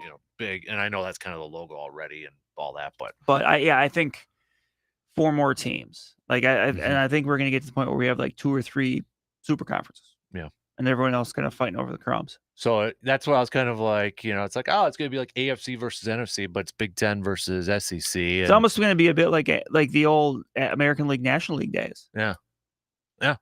And then, but the thing is, you might have the outliers like maybe a Cincinnati Yeah. or a USF that's like, hey, we still belong in this national championship Yes. conversation. But Yes. for the most part, I feel like in the next 10 years, maybe even less, it's going to be a 2-conference race. Yes. Like it's the national champion is going to come either out of the Big Ten or the SEC. Yep. And, maybe it makes it a little bit easier in deciding all that stuff when it comes to voting. And I don't know, but, could it get to a point where it's like, all right, we're just going to pick one winner from the Big Ten and one winner from the SEC, and that's the national championship. But how do you do that if I don't you know. have the Cincinnati? And that's the thing, too. I also think that there's a lot of money to be had in these semifinals. Mm-hmm. And again, always follow the money. Right. So could you see actually, and I know we've kind of seen it, but I mean, maybe more so than not now, we're going to have 2 teams from the same conference duking it out for the national championship? Possible. Mm-hmm. Yeah. I mean, we've already seen it with the SEC. Right. And I'm thinking the Big Ten, the SEC teams are going to have every opportunity to do that. And does it take away the argument, when it gets to the college football playoff? A lot of people say, well, if you didn't win your conference, you can't get in there. It kind of takes this away. It now, does, because if that's the case and only one makes from each, then there's still other spots that they're going to go to, what's ever left from the carcass of the Pac-12 and the Big 12 mm-hmm. and, the Power Fives. Right. Or, and the non-Power Fives, I should say. Do you think this is going to get Notre Dame to finally join a conference? That kind of seems like it was the rumbling a little bit. I had seen, and I wish I could properly credit who it was, but someone yesterday talking to someone from Notre Dame basically saying that Notre Dame said that staying independent, and this is be football because they're ACC otherwise, it was like not economically viable. Basically, there's a bunch of money out there right now, and they want to make sure they get their piece, which, hey, make no mistake about it. That brand brings a lot of value wherever it goes. And the Big Ten just seems like the obvious fit. It does. Geographically, we know Notre Dame and Wisconsin, but also the USC Notre Dame rivalry. Yes, that can stay there. However, you have to imagine if the SEC was going to venture a little bit out of the Southeast. Oh, it'd be Notre Dame. Yeah, Notre Dame would be that one where they would be like, no, but that's Notre Dame, Alabama, Notre Dame, Georgia, Notre Dame, Texas, Notre Dame, Oklahoma. I mean, there is a lot of high-profile opportunities there. Oh, yeah. Notre Dame would be in demand, but as they usually are. Mm-hmm. Oh, big time. I mean, we could get Notre Dame LSU and get Brian Kelly back in South Bend. See if he keeps his newfound accent. Yes. Taga. Oh, man. But, I mean, this is, I feel like I'm in the middle of the road with this thing, not to pick one side or the other, but I feel like that's for a lot of people, and I don't want to speak for a lot of people, but it's like there's the positives, there's the negatives. As a fan, hey, it's going to be cool to see USC and Wisconsin in football. Sure. It's going to be cool to see Wisconsin and UCLA in hoops. Mm-hmm. It's going to be that. But I keep going back to this one word. It's going to be weird as all get out. Yeah, you just have. I think you just have to understand that the era of like more regional conferences is gone. And rivalries that it's gone. They're going away. It's gone. Yeah. I don't really like it, but I understand it. I think that's the best way. Like, I get why. Like, it's not like I'm asking myself, why are they doing this? It makes sense from a money perspective, and that's what they're looking at. I think that's the best way to put it. Yeah. Yeah. You don't really like it, but you understand it. Yes. Sort of thing. And yeah, I'll be intrigued to see the matchups, and I'll be intrigued to see how it does affect recruiting. Like, I think Wisconsin's the perfect team case study for this whole thing. Mm-hmm. How does it affect a team like Wisconsin adding UCLA and USC? Yeah, Ohio State's going to be Ohio State. Like recruiting in California. Right. Like, Ohio State's still going to do their thing. Mm-hmm. They're going to get whoever the heck they want. Yep. But Wisconsin-wise, does this help them with, like, does it help them get recruits because they can go and say, hey, we go to the West Coast and we're playing USC. We have visibility out here. Right. Or, does it go with, USC? Do they take away some of those recruits from Wisconsin? But at the same time, I think now USC and UCLA could take recruits away from Oregon and those teams because they say, we're power. Hey, we're power. We're going over there. Yeah, we're you come here, you have an absolute legitimate chance to win a national championship. Right. And you're going to get more exposure. You're going to get, all this. So I feel like it's more of a benefit for USC and UCLA in recruiting in terms of going after the West Coast kids against Oregon and all that. Whereas I don't think it'll have that much of effect against who Wisconsin targets. Yeah. In fact, I think it maybe helps Wisconsin. Yes. Because they can use that pitch, but Maybe that's just me being overly optimistic. I don't know. But hey, we'll find out. I am super pumped for my first 11 a.m. UCLA at Rutgers game on Big Ten Network. Because it's a 3-4 hour difference. So here's the other thing now too. I was thinking.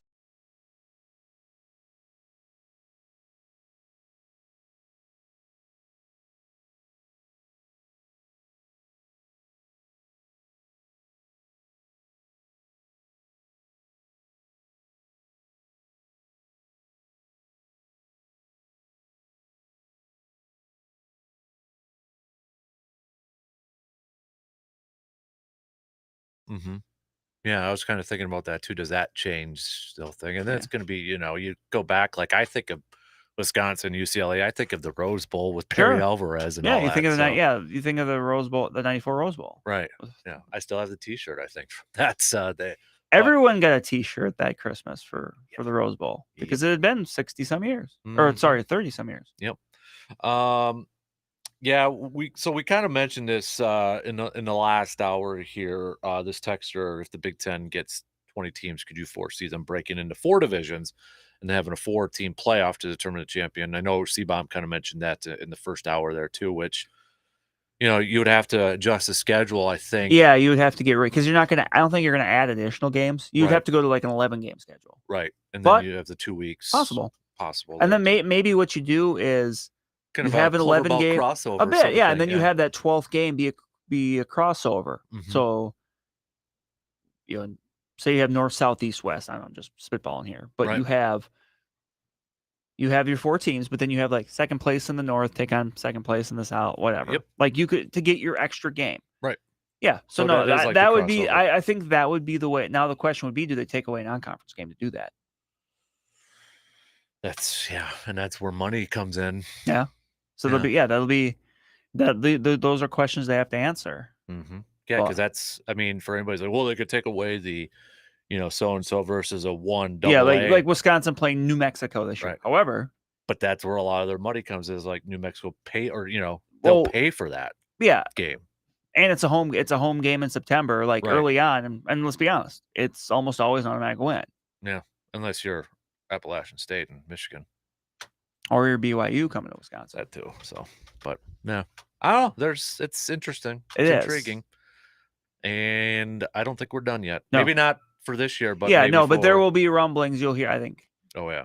And I'm interested to see who, because is it more Pac-12 teams? Mm-hmm. Is it Notre Dame? Is it Notre Dame? Is it an Iowa State? Yeah. Is it Kansas? Like to me, I think the Big 12 is really interesting in this scenario. What do they do? Mm-hmm. Are they going to try to kind of build themselves up by getting the Cincinnatis and that of the world? Do they suddenly open it up to some of those Pac-12 teams, or do some of those other Big 12 teams kind of look what's going on and go, uh-oh, like, we're getting to the end of the dance and I don't have a partner. Like, does a Kansas and an Iowa State, do they double down and do they commit to the Big 12, or do they say, well, Big 10 makes a lot of sense here? Mm-hmm. You look at some of the conferences. Outside of the Big 10 and the SEC, you've got the ACC in football. Yeah, the ACC will be an interesting one too. Right, because you got Florida State, the U, they're in there. Clemson, you kind of forget about those teams. Would they jump? They're kind of stuck in the middle a little bit too. Right, Louisville. Whenever Louisville's they're kind of stuck in the middle too. Yeah, you have 2.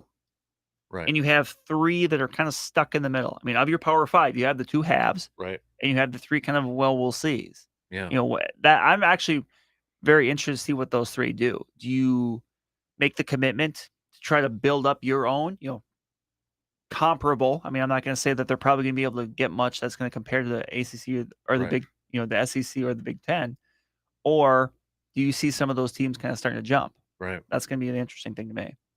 Or does the ACC, maybe pick some of the Big 12 teams and some of the Big 12 teams join up with the Pac, and then you got 4? I don't know. Yeah. You're going to see those guys kind of start cannibalizing each other. Yep. And by the way, very interesting to know too. Remember that we're not even a year removed from the ACC, the Big 10, and the Pac-12 forming that alliance Yes. for scheduling and other purposes, and well, Yeah. about that. Oh man. All right, your thoughts. You can keep them coming. Hit us up with some texts, tweets, Facebook, YouTube, all that good stuff. Let's take a quick break here, and then we'll talk some hoops. Hawks making some free agent signings yesterday. What else do they have left? We'll discuss that. The Dan Kasper Show will be right back after these words. Got a take on today's topics but can't call in? Then hit us up on Facebook, Twitter, or the text line and let your fingers do the talking. I'm a grandma's boy, big time grandma's boy. So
Top of the hour here as we get ready for a little 4th of July break coming up.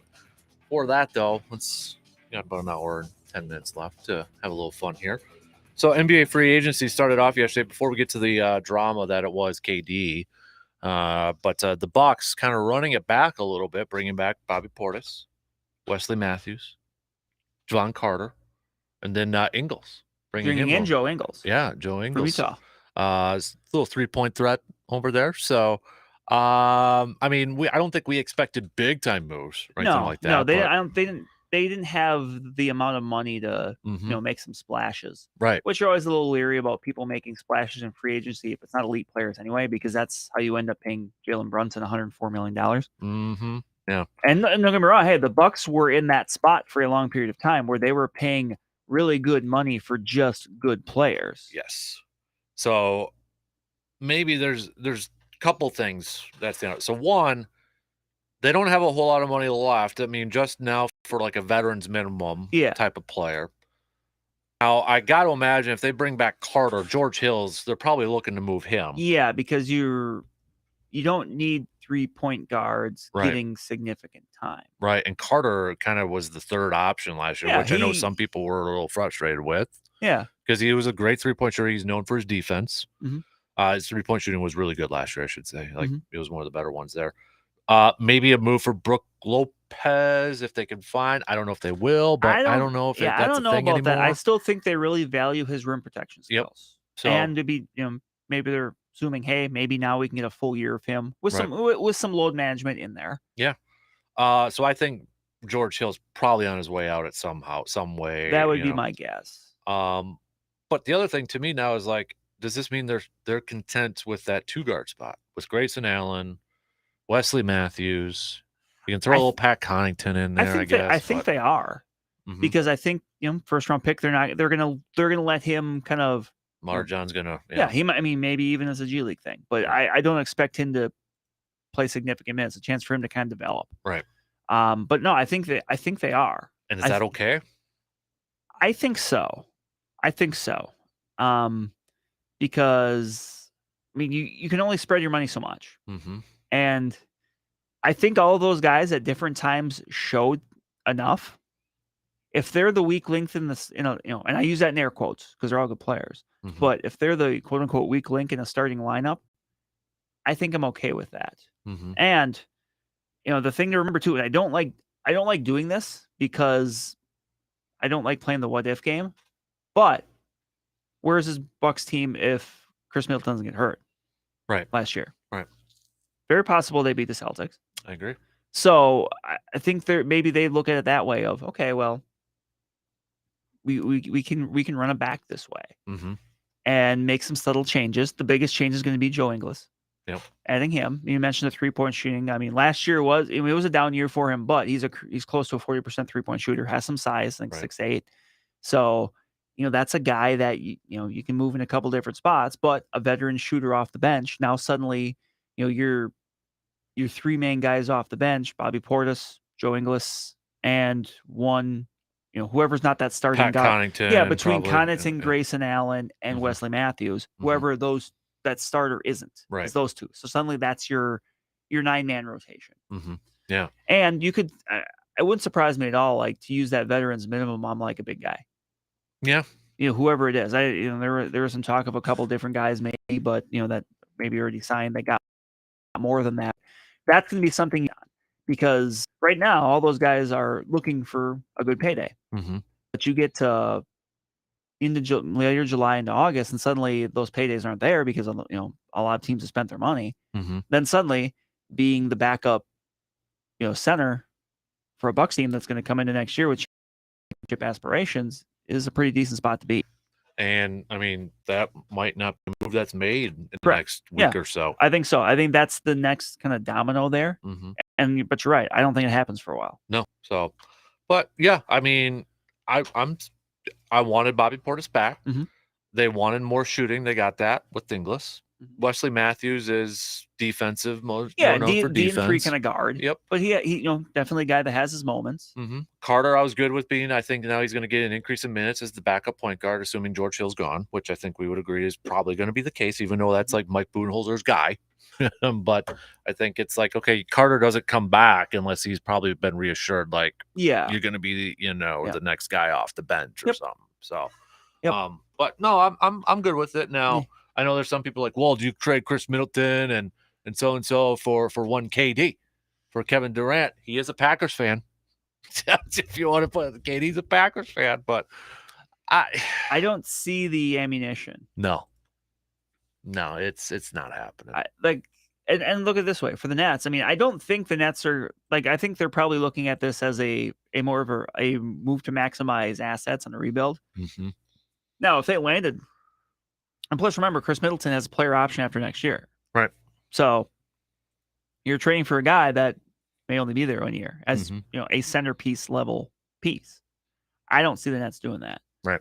So, I don't think so. Does this obviously this decision by Kevin Durant wanting to be traded? Let's be real here. He does not want to play with Kyrie Irving. No, right? I mean, Kyrie Irving says he's coming back. He's out. And then within days, KD's like, I want out. Yeah, we know this is yes. If Kyrie would have opted out and became a free agent, you think KD stays? I do. I do too. I do, and he gets the chance to work with Ben Simmons and kind of rebuild that roster a little bit. Maybe go after another free agent or something like that. But I 100% agree. Now, KD's legacy is going to be intact in terms of the history books and all that, but in terms of fan perception of the guy is going to be like, well, especially if he ends up getting traded like a Phoenix. Yeah, I was reading. There's somebody said, the one team that's primed to really get him, Golden State. But here's the yesterday after the news came out, and fences can always be mended, but Klay Thompson, I believe it was Instagram, posted a picture of him. I think it was him, Steph Curry, and maybe Draymond after the 4 championships, just them with their rings. Gotcha. I don't think that timing was accidental. No, I don't think the timing was accidental with Joel Embiid's tweet either of LOL. Yes, on there too. Where I would like to see him go? Portland. I thought about that too with Damian Lillard. That would be fun because I would like to see Damian Lillard have a chance. Yep. With like a legitimate superstar next to him. And because he himself is a legitimate superstar. Yeah. And KD'd go back to the Pacific Northwest where he got started with Seattle. And I don't know if that's going to happen. I'd like that. I would like that. That would as far as that would be fun. The thing is, what would the Blazers give up in return? What would they give up, and how much does KD? Because how much would KD want to do that as opposed to like a Phoenix, which is a bit more of a ready-made situation? And that's the thing too. Like with the Nets, they've got to decide. Okay, if they got Kyrie, they got Ben Simmons, they're probably still thinking, "Hey, we still want to compete." So does that mean trading him out of conference? Yes. We don't want him in the Eastern Conference. Yeah. So then you look at Western. But then at the same time, it's like, but what if the Eastern Conference gives you the best deal? What if it's the Heat? Right. What if the Heat somehow offer you the best deal? I mean, I think above all else, you have to take the best deal. I agree. I think in basketball, that's different than, like a quarterback being traded, like Seattle trading Russell Wilson to a Western Conference team, or if the Packers would trade Aaron Rodgers. They're not trading him to San Francisco. Right. Yeah, exactly. The Detroit Matthew Stafford thing was completely different. Yes. Completely different. Yes. Because Detroit was not competitive. Right. That's the main thing in this whole thing. And can we take a moment to just bask in the glory of how the Bucks saved us all from a possible Nets run? And KD's I said that in the first giant foot. Yep. What a butterfly effect. Yeah. Because that one shot could have changed everything. Like I don't know. I think the Nets make the finals. I don't know if they beat the Suns. Yeah. A lot of it would have depended on health. Yeah, but maybe. But that shot, I think you can make the case, changed the course. What are the Bucks doing then if that's the case? Because then, if this year plays out the same way, but last year doesn't, are the Bucks compelled to make a bigger move then? Right. Just think that inch by inch. When you add up all those inches. Thankfully, KD had big feet, and the Bucks closed that out in overtime. That's 2 days in a row now we've referenced the Al Pacino speech. When you add up all those inches. That's going to make the difference between winning and losing. And it did. Al Pacino called it back in the day. But I feel like every time a proposed super team doesn't win a championship, an angel gets its wings. Is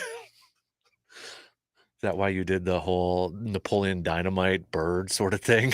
It's like a butterfly, but it's too big to be a butterfly. If I see a butterfly that's as big as my two hands, I'm going to freak out. That's like Danny DeVito doing the bat in Batman Returns with the shadow thing.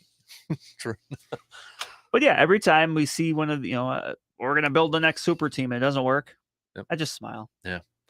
Can you imagine KD in Memphis with John Morant? That'd be fun. Yeah. That'd be fun too. And He loves Orlando, the area. So I mean, if Orlando wants to, try to build something here, let's, that ain't gonna happen. No.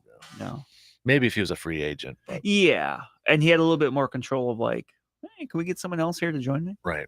Yeah. Once again, Orlando misses out on a possible franchise changing. You didn't like the pick? Oh no, you're talking about free agent. Yeah, I know. We don't need to rehash all that. Oh, you stuff. Tim Duncan. You know what needs to happen though is that Shaq him and D. Scott do need to buy the team. Like you saw Shaq the other day. What he said, right? No. Oh, he said him and D. Scott, they're ready to buy the Magic. The Magic. That'd be fun. They're ready to buy the Magic. That'd be fun. Yeah, it would be.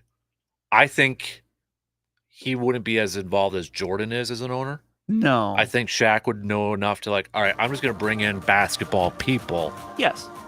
Be the owner, but yes, not be fully the guy making decisions. Correct. So, be a lot of fun though. Bring back some throwbacks and all that. Oh yeah. All right, one more hour to go. Let's have a little fun here. We'll talk some baseball coming up. Brewers falling to the Pirates yesterday. We'll discuss that. WAYY Eau Claire. W286CK Eau Claire. Sports Talk 105.1, 790 AM. Sports Talk 105.1.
Anybody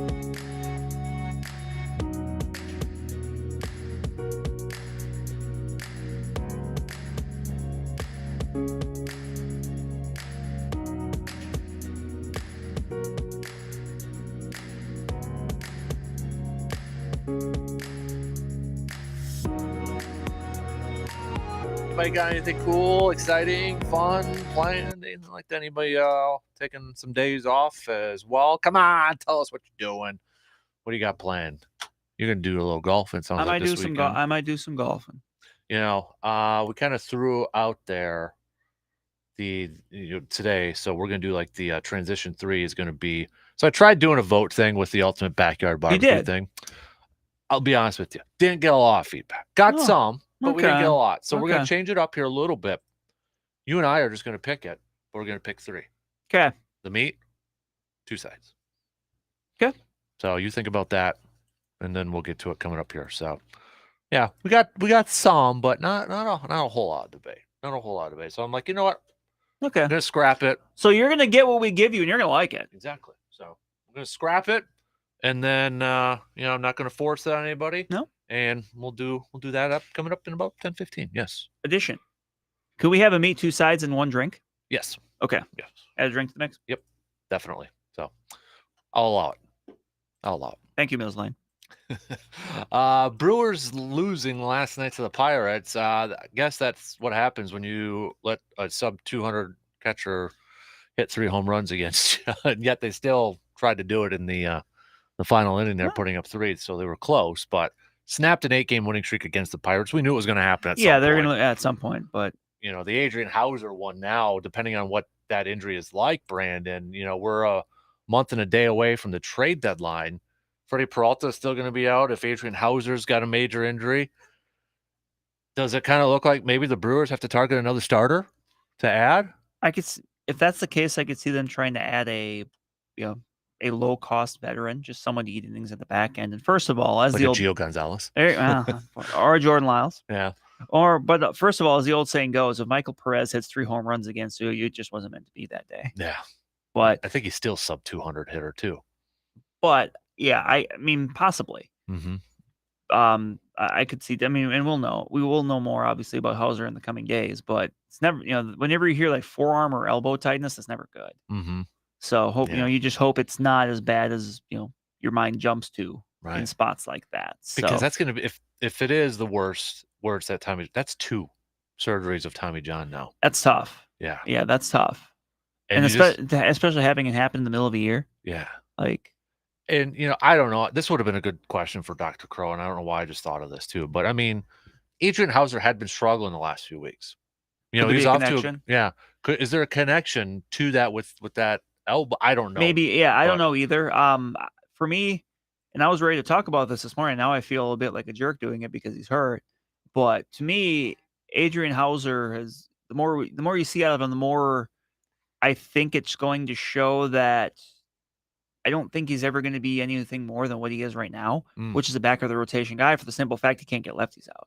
Right. I mean, until he's able to develop some sort of off-speed pitch he can throw against lefties, it's not going to happen. I mean, you look at his numbers against right-handed pitching, and he's awesome. Mm-hmm. But I mean, there's a reason the Pirates stacked their lineup last night with lefties. Yeah.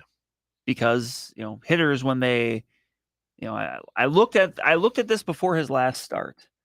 And obviously the numbers have gone up since then, but when hitters were hitting had like an 820 career OPS lefties, which was, and then you stack that up to like, okay, who hit 800, like who had like an 820 OPS for their career? And there were some good hitters in that ballpark, and that number's gone up now, which is, I mean, you can't survive as a pitcher doing that because then you're just going to have teams stacking lefties. Mm-hmm. So now you add this to the mix and we don't know. We don't know if he's going to be out long term. Right. But I mean, the fact that he got sent back to Milwaukee right away. Right away. Yeah. That's not a great sign. No. And that was right on the news of obviously getting Brandon Woodruff back, and sounds like Aaron Ashby's going to be back on Saturday. Oh, okay. So they are getting him back fairly soon. Was kind of the rumblings. That sounds like Aaron Ashby will be starting the Saturday game. Okay. Well, at least he's back then.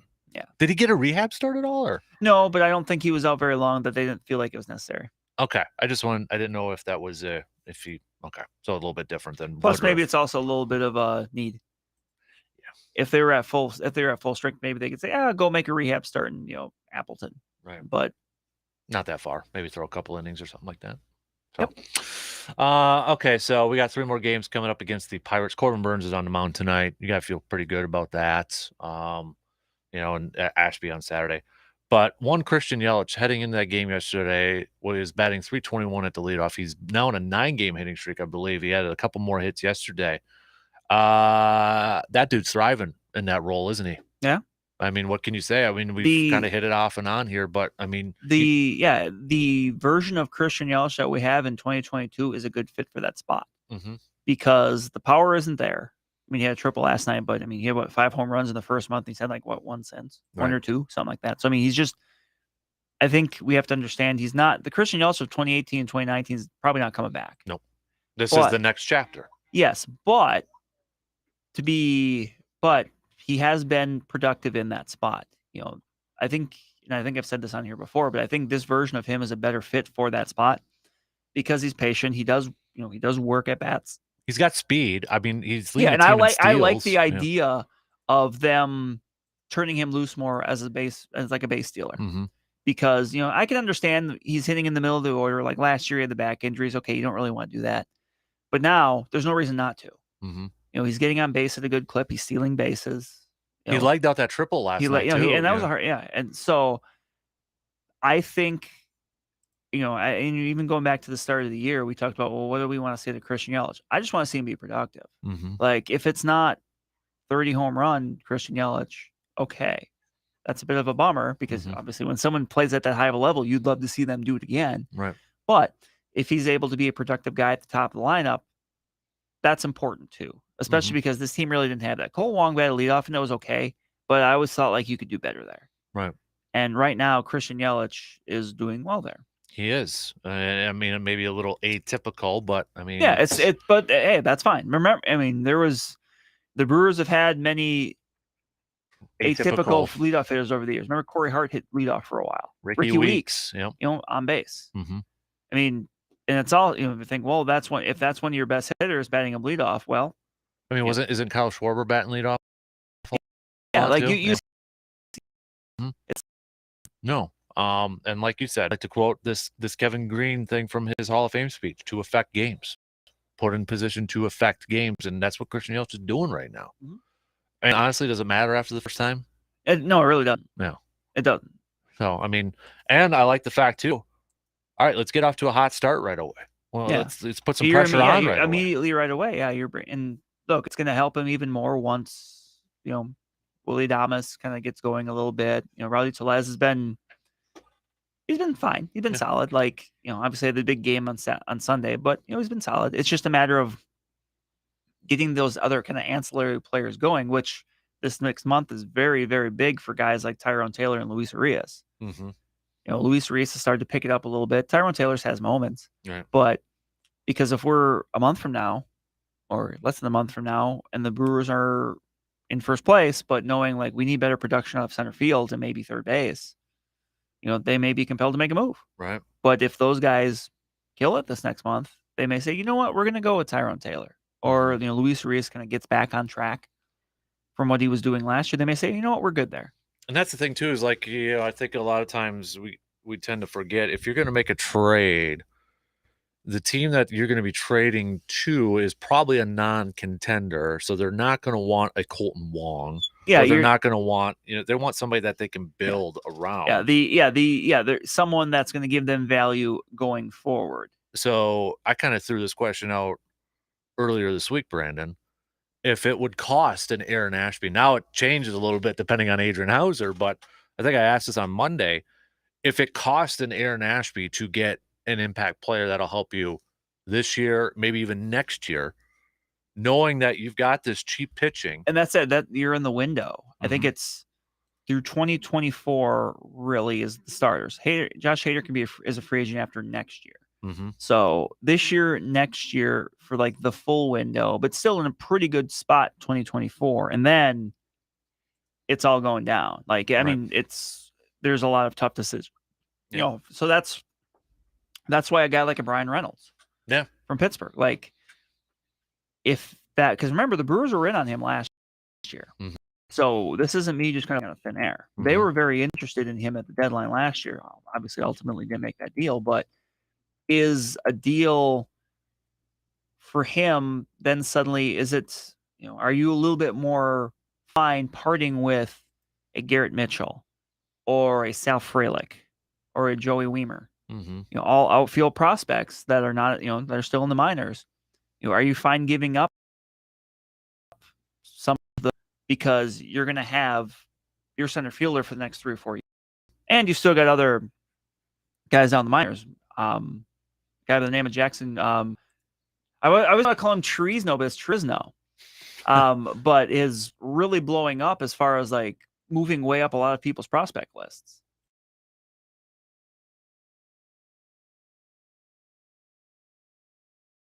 Baseball are like comparable to like Juan Soto and Mike Trout at that age, at that level. So he's getting a lot of attention. But taking this back to the big leagues, are you fine kind of giving up some of those guys that may have made an impact, started to make an impact next year or maybe the year after, to get a guy that can make an impact that's a more proven guy that could do it this year, next year, the year after, the year after. Right. And I've come around to the idea that I think I am, because that's this window. I agree. I completely agree with you. I'll throw another name out there. What about Brandon Drury from Cincinnati, the third baseman? I think that would be a little bit more of a not a big swing as far as like known commodity, but a good player. That would be someone, the versatility on the infield. Yeah, that's definitely someone you could see that kind of help lengthen the lineup. Not a guy that's going to be the best player in the lineup, but a guy that's going to, that's having a really good year, could help. Right. 16 home runs. And Cincinnati, I imagine, will be compelled to move because they are not contending. Right. 274 batting average he has right now. I think I read him as a possible candidate. I think it was on MLB.com. That's been rumbled.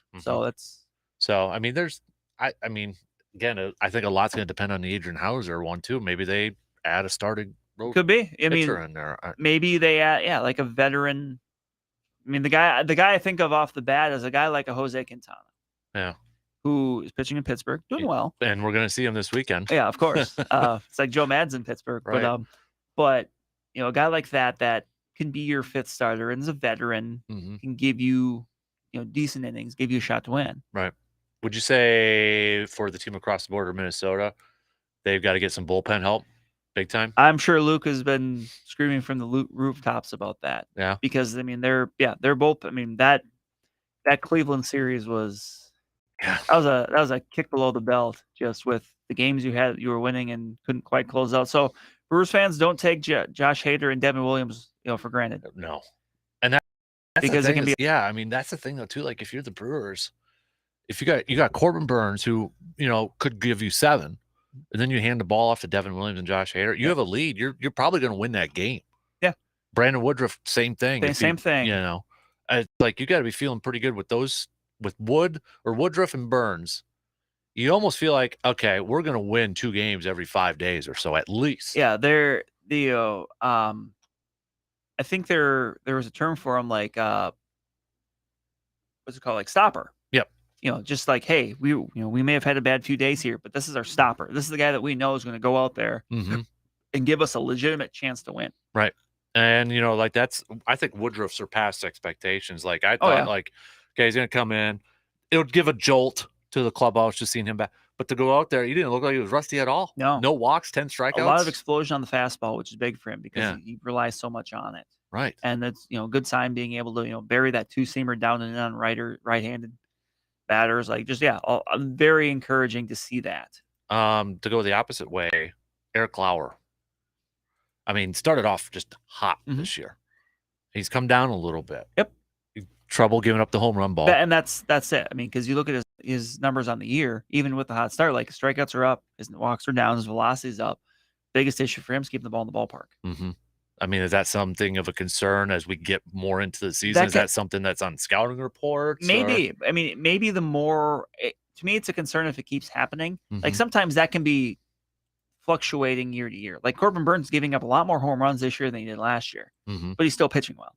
Right. So, sometimes, I mean, we're a couple months into the year, but starters have only made 10, 11 starts. Right. So, you have a couple blow up outings and it can kind of blow up, some of your average numbers. But it's something to keep an eye on because there's a lot of reasons to be encouraged. But yeah, the home run ball for him, he's got to keep the ball in the yard. He does that, he'll be fine. So before I take a break here, I know I gave you a homework assignment, but I'm not going to ask you. I didn't read it. Okay, I didn't figure As I mentioned on Twitter, when Dan asked me to read the Don Van Natta piece on Rob Manfred, I said I would rather break down third string Packers linebackers. So that's exactly what we're going to do. No, I'm just kidding. All right. But I'll ask the couple things that came out of that really developed into a conversation yesterday with us. And it went a little back and forth. So, I mean, the Twitter poll, it wasn't even close. But Facebook and texting was a little bit closer, about 50-50.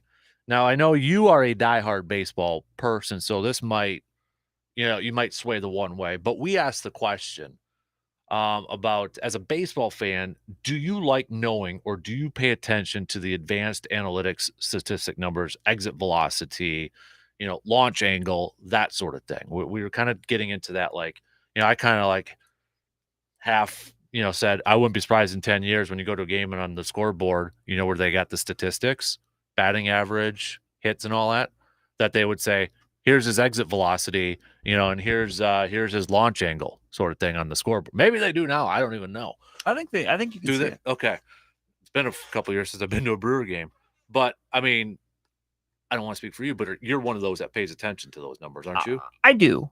I won't say that to me, I pay attention to it with everything else. I think the more info you have, the better you can paint a picture. But I'm also not the kind of guy that's like just relying just strictly on like advanced numbers. Like the only number I want to see is this. No, like it's part of the part of the toolbox, right? Yeah, exactly. It's it's your screwdriver, it's your hammer, it's your socket wrench, right. It's whatever. But it's not.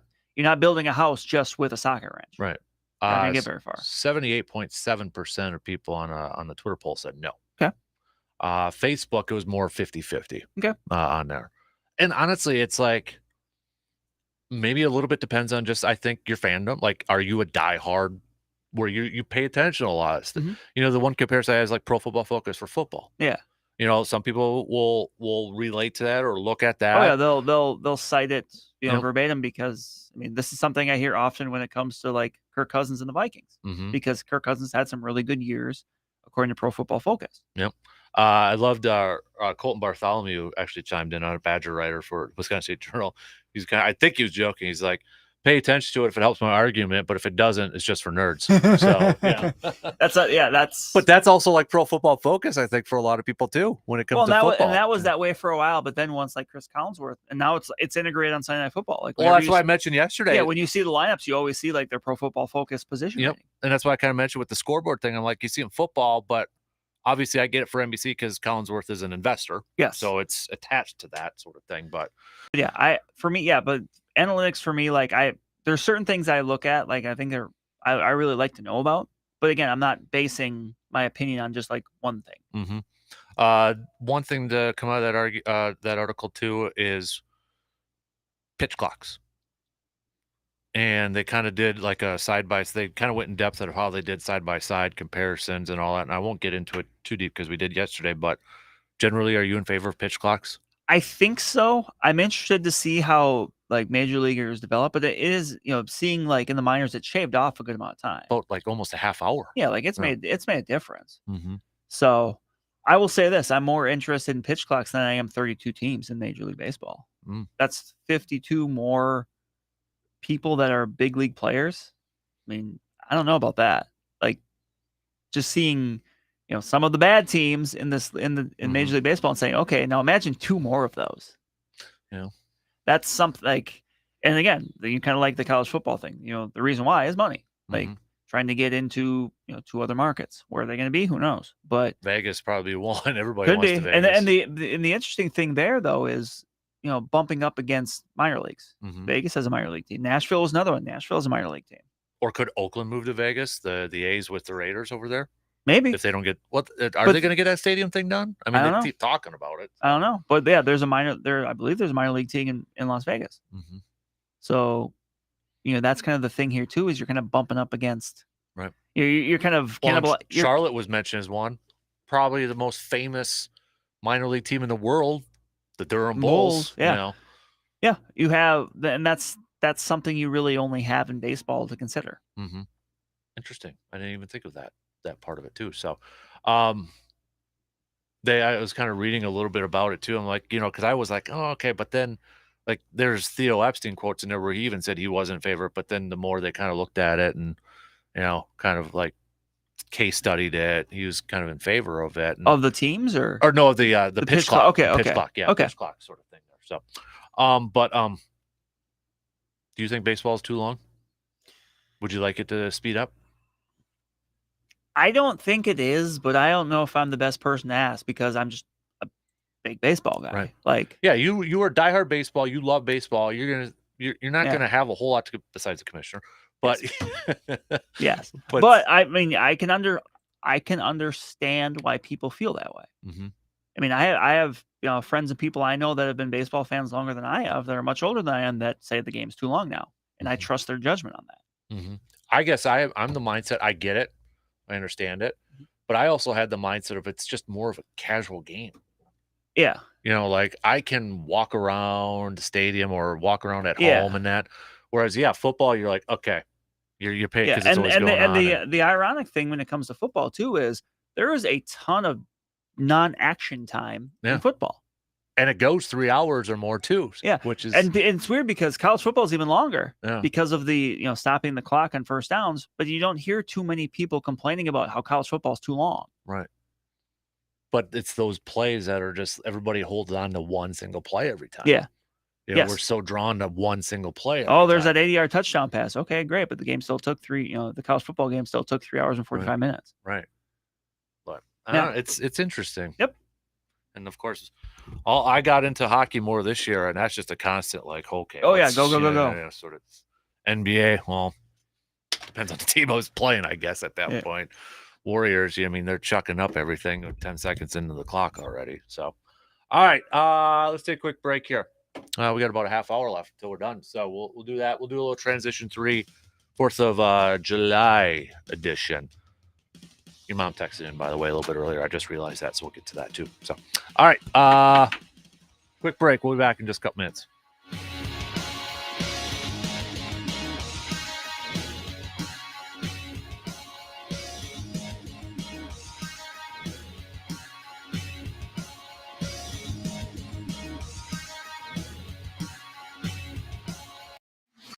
Got a take on today's topics but can't call in? Then hit us up on Facebook, Twitter, or the text line and let your fingers do the talking.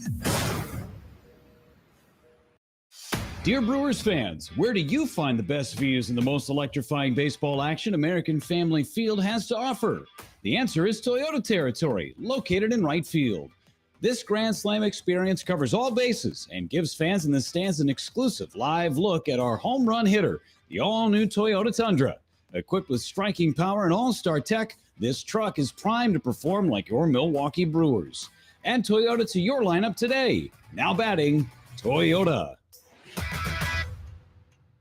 UFC 276 is here. Get in on all the action with DraftKings Sportsbook, the official sports betting partner of the UFC. New customers can bet $5 on any fighter to win and get $100 in free bets, win or lose. And with DraftKings same-game parlays, you can turn another small bet into a big payday. Combine multiple bets like which fight win, number of knockouts,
Yes, Dennis. Today is the day for the video stream keyword thingy.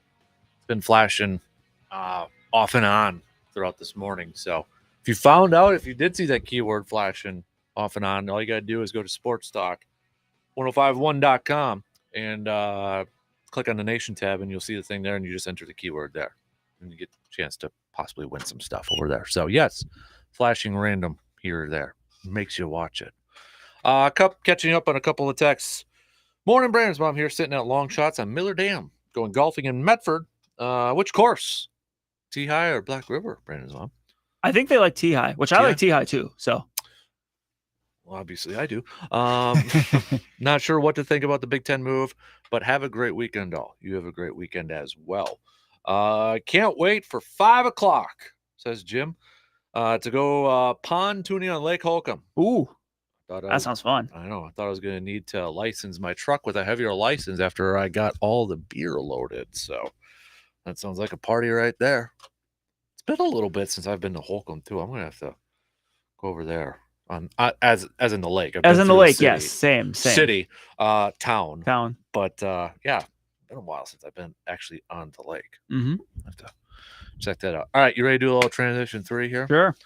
So Brandon and I are going to create our ultimate 4th of July barbecue.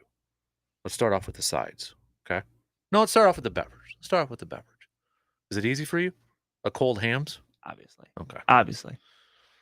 All right. Yeah. I mean, we could go beer. I'm a little twisted tea kind of fan though, Okay. too. So Yeah. that's a That's beverage of the summer, Yeah. as I like to call So it. I've heard.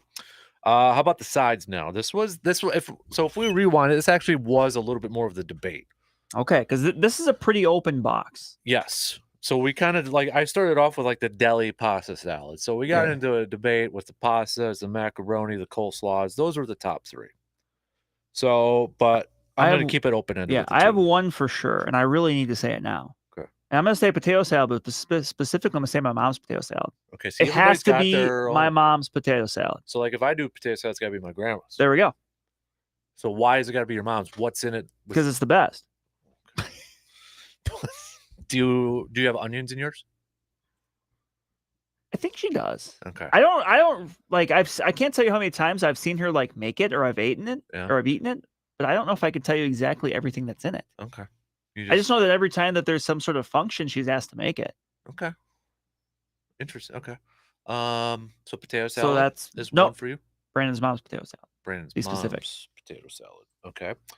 Well, she just texted T-High. So that's where she's going. Okay. T-High golf course. So yeah. Brandon's mom, you got onions in your potato salad? That's big for me because I don't like onions. Green onions, I'm okay. Onion rings, I'm okay. Actually, I think she does because if I remember correctly, there's sometimes she would make some without it because my sister, I don't think, likes onions. Got it. Okay. So Brandon's mom's potato salad. I'm going to go for my first one if this is like a draft. Right, we're doing a draft board sort of thing. Okay. My first one, I am actually going to go with my wife's macaroni pasta salad. Smart. So, got to get with cheese cubes in there though. Oh yeah. I would take the tomatoes out that she puts in there, but she doesn't like cheese cubes, so we compromise. Okay, that's good. Yeah, I'll go with my wife's. Marriage is all about compromises, right? I'll go. So with I've heard. My wife's macaroni pasta salad. All right, your second side. Now this gets interesting. What are your thoughts on is like a chip and a dip combined for a side? Yes, I think it should because it's a package. I'll allow it. I'm gonna go with like a nice buffalo chicken dip. Okay. With like some chip, like some regular like the Tostitos or something. Yeah, like that. something. Yeah. Now I am a big dips guy. Mm-hmm. I love my chips and dip. You're as big of a dip as I know. Yep. Thank you. I think chip and a dip should be a meal. I would campaign on that. You're like I have fought people over it. I will campaign on that. I don't know if I'd put it on my backyard barbecue. Okay. It would be between that. It would be between the taco dip or potato salad. Yeah. It'd be between that, but no, I'll go taco dip just because I can't stop eating that stuff. So I'm gonna go taco dip with the Tostitos there. All right. So the meat now.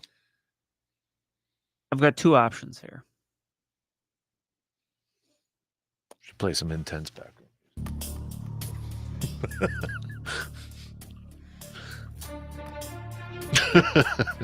I'm gonna go with ribs. Smoked or grilled? Smoked. Okay. Now, when we brought up the meat one, that was the leading one. Okay. By a couple. That was the leading one. My other option I was thinking of was just like a good steak. Okay. Because I mean, to me, those are. I mean, I get either of those, and I'm a happy fat kid. But Okay. I'm gonna go ribs. So to complete your meal, you've got ribs, Brandon's mom's potato salad. What kind of dip? I was specific with my dip. I was too. I said buffalo chicken. Oh, that's right. Buffalo chicken. Okay. Yep. Buffalo chicken. And hams. And hams. Do we get a dessert in here? Why not? It's 4th of July. Man, but now I really talked myself in a corner because what would I go with for the dessert? I already know what my dessert would be. Just trying to think of like a dessert at like a barbecue. Everybody will pick out 5, but I'm going with dirt dessert. I'm gonna go dirt dessert too. I like that. I love dirt dessert. Mhm. I remember having dirt dessert in kindergarten and fell in love then. Plus it rhymes. Dirt dessert. Or it sounds right. Yep. It just sounds good. With the gummy worms? Of course. Of course. Got to put the gummy worms The in worms got to be in the dirt. Yep. Otherwise, you have poor soil. Get a little popsicle stick flour on the top there too. Oh, baby. Great and good. I am going with the traditional burgers.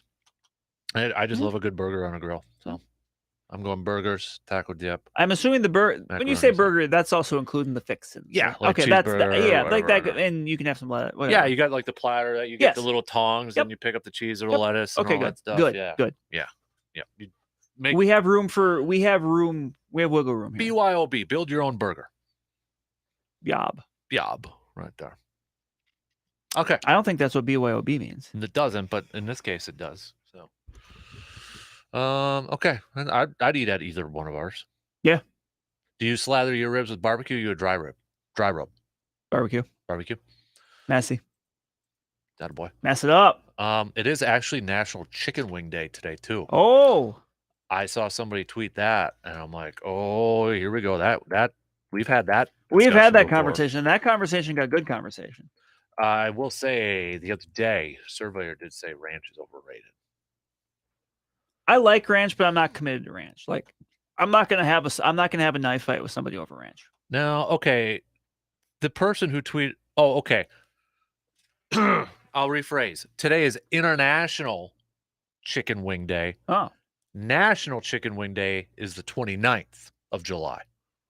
Okay. So, my bad, because I Googled it. I'm like, wait a minute. So, International Chicken Wing Day is today. Oh. And then the 29th is National. That's a Friday. It's another Friday? Should be. It is. All right, so now we've got a heads up. So here's the thing. What are we doing on that day? Because come on. Yeah, we got to do something. We got to do something. G-Man, are you listening? I'm on vacation that week too. Again? I've only got like a month and a half to realistically use some vacation time I have. Man, okay. Oh, I'm going to be at a couple of Brewers games that week, coming back. Oh, that's beautiful. Well, you must be going to the Reds. July. Oh, okay. Minnesota and Colorado. I'll be yes. Okay. Yeah. It's the weekend. It's the weekend of the Atwood softball championships. Ooh. That is a big week. Lublin's that week too. Yep. I'm sure there's a couple other things going on that weekend. I'm sure, but those are the things that are important to us. Okay, so internationals today. We're gonna focus on the national. We need to do something there. The national. It's gonna be a big month because 2 weeks from today we got the Dandies. Oh my goodness. 17th is my birthday. I mean, that's the biggest holiday of all. Yeah, Dandies. Ooh, we might have to do some sort of like wing competition, maybe a little wing sauce sort of thing. Let's put it this way: that Friday morning, I want to be eating wings. Surveyor says listener chicken wing competition. Okay. So, as in like the listeners, we select a few listeners to create their own wings, and we try it. We're the judges. I think we got to eat them. You know. All right. If we get any listeners that would volunteer their Friday to come in here, make some or bring their wings. Obviously, they can make them beforehand, right? But they got to come in here and present them. We'll be like the judges at the Westminster Kennel Club Dog Show. You want to say that again? Westminster? No. No, I don't. So if we get a handful of listeners that would volunteer this, but they will make their wings, we will be the judge. You and I. Mm-hmm. Let's do it. All right. We need some volunteers to do this, though. We want to taste your wings. That's the tagline we're going to use too. Oh, yep, we're using that tagline. With like a bobblehead of me. Yep. We want to taste your wings. Oh my goodness. All right, let's do it. All right. If anybody's interested in that, they get to be on the air and talk about them too. I haven't been this excited for wings since it was on NBC. Tony Shalhoub was on that show. Tony Shalhoub was on that show. You know who else was on that show? Yeah, Lowell from Sideways. Lowell. Yeah. The mechanic. Yeah. We were talking about, we were talking throwback TV shows in the day. Wings would have been a good one to. I liked Wings. You know, they're bringing back Who's the Boss? Are they really? Yeah. Does it have Tony Danza? Yeah. Good. Alyssa Milano. Is Mona still alive? I don't know. The old lady? I don't know. We had the technology, I guess. But, I threw out the question, what would be like a show that you could bring back that would still work today? Because I'm a huge Office fan. That would not work today anymore. That they would not get away with some of the stuff that they say on there. I don't care your beliefs in it. If you ever watch it, they won't. Another one that I've been binge watching lately, and I don't know why, but they couldn't do it today. Seinfeld with some of their jokes on there. It's 2022. So Mona passed away in 2019. Okay. Somebody said Cheers, and I thought that would be a newer version of Cheers. I thought that was intriguing. I think that could work. Another one I threw out there that I was never the biggest fan of as a kid, but I think I should give it another try. I don't know why. I could not tell you why I didn't like it as a kid. Coach. At one point when Coach was on Netflix, I went through and watched it. Mm-hmm. And I liked it. But my memories of Coach a lot of times was like, it would be on syndication at like 5 a.m. on Saturday mornings. Yeah. Because when I was a little kid, I just kept really weird hours. I would be awake. I would wake up, and at that time, it was the time before I had cable. So I just go downstairs like, oh, what's on one of the 3 channels out there? And it'd be Coach. So I'd watch Coach. Yeah. I got the theme song in my head and I can picture it. Yeah. But I feel like now with the ever-changing landscape of football and college football, an updated version of Coach might be something. Could be. Craig T. Nelson. I always wonder how Luther and Dauber were coaches. They didn't seem very smart. We have a Dauber that listens to our program. I know, but and I'm referring to the Dauber from the guy that went on to do the voice of Patrick on SpongeBob. Because their characters didn't seem I very. didn't know that. Yes. Well, when you hear the voice, you'll know. But they didn't because there's an episode where like Luther basically committed an NCAA violation and like just admitted to it because he didn't think of it. Like it was something really obvious, but Luther was a nice guy, but wasn't the smartest. Yes, to the tweeter, we mentioned it last hour. It is a happy Bobby Bonilla day. It is happy Bobby Bonilla day. It is a happy Bobby Bonilla day too. This is a very eventful July 1st. Much more eventful than we thought when we were talking last week. Right. Married with Children. I would love an old Al Bundy. That is definitely a show. I would love to see it, but that is a show that could not work. Right. Al Bundy as grandpa. Al Bundy as grandpa. Yeah. With Peg. Yeah. That you heard the Little Giants conversation. Yes. I'm sure the other day. Yes. Oh yeah. But I would 100% love to see that. That'd be interesting. You can almost make it. I think a lot of these shows, they may not work on network, but maybe like a streaming one where you can get away with some of that stuff. Yes. Like a Netflix or Hulu or something. I don't want to see it, but if it kept a similar vein.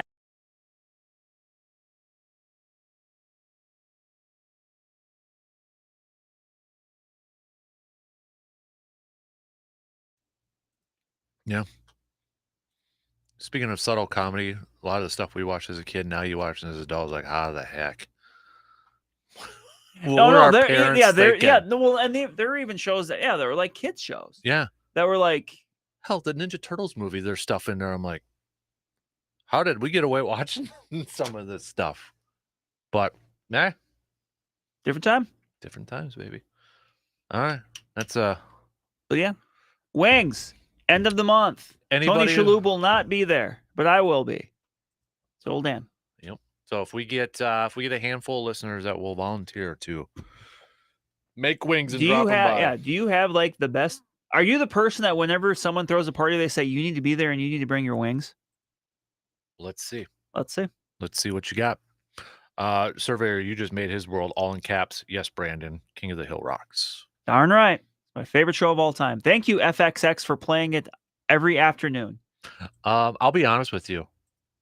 I might have seen one full episode of that show. I never got into it, I guess. Well, but- I didn't get into The Office until after it was done. Yeah, I mean, So a lot just- of people I think were like that though too. I mean, it was still popular when it was on, but Well, no, I but feel yeah, like, it was some shows just like they really, and that was the same. That was the same way with Arrested Development Mhm. when they had the first, was it 3 seasons before Fox canceled? Yeah.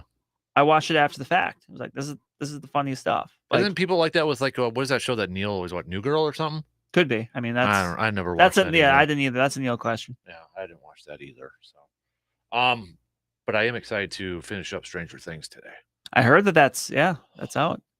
I don't want to see any spoilers. Oh, you don't have to worry about it for me. So. No, I was like, I saw something on Twitter right away this morning at 4:00. I'm like, nope, man, I went by it. So good. Don't want it. I don't want any dang spoilers. Dame. So, all right, we gotta take one more break, then we're done. One So, more. We'll do that. Last call for any comments. Last thing, if you want to say anything to me, because I'm out for a week. I don't want to talk to the rest of you for a week or so. So, if you got anything to say, only if it's nice. Otherwise, what your mom said. Don't say anything bad. What was You're that quote? listening I to don't the know. I Dan can't Kasper Show.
to the top, then they're done for the day. Done for the day here. So, by the way, Brandon's mom, is the fish biting over at Miller Dam? My boat's over around there somewhere. I need to know. Is it just floating on the dam? Hope not, but in the vicinity, we'll say. Okay. So, need to know if I need to put her in the water over there and wet the lines. Yeah, good old reliable Miller Dam. You got time next week? Mm-hmm. I'm hoping to get out there and do that. So you need to go golfing. I gotta do that too. Man. Okay. Let's cover the bases here. We talked about a lot of different stuff today. Holy moly, more than I thought. We usually do. More than I thought we were going to get to, but whatever. It's good. Makes it fun. So. Yeah. Again, thank you to the College World for dropping the big nugget yesterday. So we had some debates and banters on that one, but and NBA with we had some Bucks one, but the whole KD drama. Yeah. If you had to make a pick that you think he's going, where he's going, where Phoenix. do you think he's going? Phoenix? You think they'll pull that off? I do. Because, well, you know what? Didn't DP say the other day, like the betting odds were DeAndre Ayton was going to go to Brooklyn? Would they sign and trade that? Sign and trade. So Devin Booker, who's going to get a massive deal. KD and Chris Paul. Yep. Interesting. But like I said, the one I would like to see is Portland. I agree. I would love to see Portland. Damian Lillard deserves he deserves a chance. Yeah. Yeah, I would agree with that. Man. Okay. I know there's some talk about like the Celtics, but again, it depends on how much sway does KD actually have in this whole thing. That's what I want to know. Like, I don't know, but I like that pick now that I think about it more. If Brooklyn really wants DeAndre Ayton for some reason, pairing him up with Ben Simmons, and then they got Kyrie over there. I mean, that'd still keep them competitive, I would think. Yeah, that's a solid team. So, all right, you know what? I might buy that. I think I'll buy that. I'll go Phoenix over there. Try to get one more ring for Chris Paul. Okay. So, I did see though somebody like, well, they technically could trade Kyrie and KD and make it work with the Lakers. Sure they could. God. But who wants to see that besides ESPN? And maybe LeBron. And then maybe Darvin Ham, who's the new coach over there, because that's a lot of personalities. But, what? You said one more ring for Chris Paul. Chris Paul doesn't have a ring. I meant as in one ring for Chris Paul. Okay. Before he calls it a career. My bad. So, yeah, one ring for Chris Paul. Because he's like, well, I guess Carmelo, he doesn't have one, does he? I don't think so. No, he's trying to get one. Riding the coattails of one LeBron James right now. Okay, what else? Okay, now this is awesome. Steve Cohen has tweeted, Mets owner. Oh, boy. I hope everybody is enjoying my favorite day of the year, Bobby Bonilla Day. Remember, he is not the one that signed that. No. He's a more recent owner, but But that's awesome that the Mets owner is tweeting that. He appreciates the joke. And that's cool. I will give him that might be the winning tweet of the day. That might be. Winning tweet of the day. You know what? That deserves a retweet from me. How about that? So there we well go. done. Well done. All right. All right, you're gonna be golfing this weekend for your force. I will. Tonight will be at the CRBL All-Star Game at Carson Park. Yeah, you got hosted that by too? the Cavs if you want to come out. It looks like a beautiful night for some baseball. Yep, got that. I have no idea what I'm going to be doing now for the next few days. So, one thing I do know, I might sleep in a little bit during the week instead of the 3 o'clock in the morning wake up calls. That's really early. A little bit. Is it too early? No, because I need to get up that early. Although I will say today's drive-in was a little bit better knowing that I get a couple days off after that. Plus, it always makes your day better when you turn on the radio and like see your favorite songs are instantly playing. Boom. I was like, oh yeah, Foo Fighters started it off right away, and I was like, okay, we're in the mood now. So we're good to go. But all right, well, the rest of you, hopefully you have a safe and happy 4th of July. Yeah. First, second, third, and fourth. Yep. A lot of you might have had the day off today too. Make it a full weekend. Yep. So be out there, be safe, have fun, enjoy the weather, fireworks, the grills, food. It's still weird to say 4th of July is here though. So I feel We're like in June July. just like We are a month and a day away from the first day of football. August 2nd. that's the 11-man MLB teams start. trading deadline too, August 2nd. Yeah. And we got NFL training camps this month. We do 26 days away. Not, but who's counting? Me. I am, of course. All right. Interesting. Okay. Yeah. Shot clock. There we go. I was like, okay, that clock is really fast then. Ooh. Yeah. Freaks me out because I feel like we should be shot clocking it. All right. Have a good fan weekend. I'm out next week. We'll have fill-ins and all that stuff. So behave, everybody. We'll talk to you again soon, sometime down the road. Have a good weekend. You're listening to the Dan Patrick Show on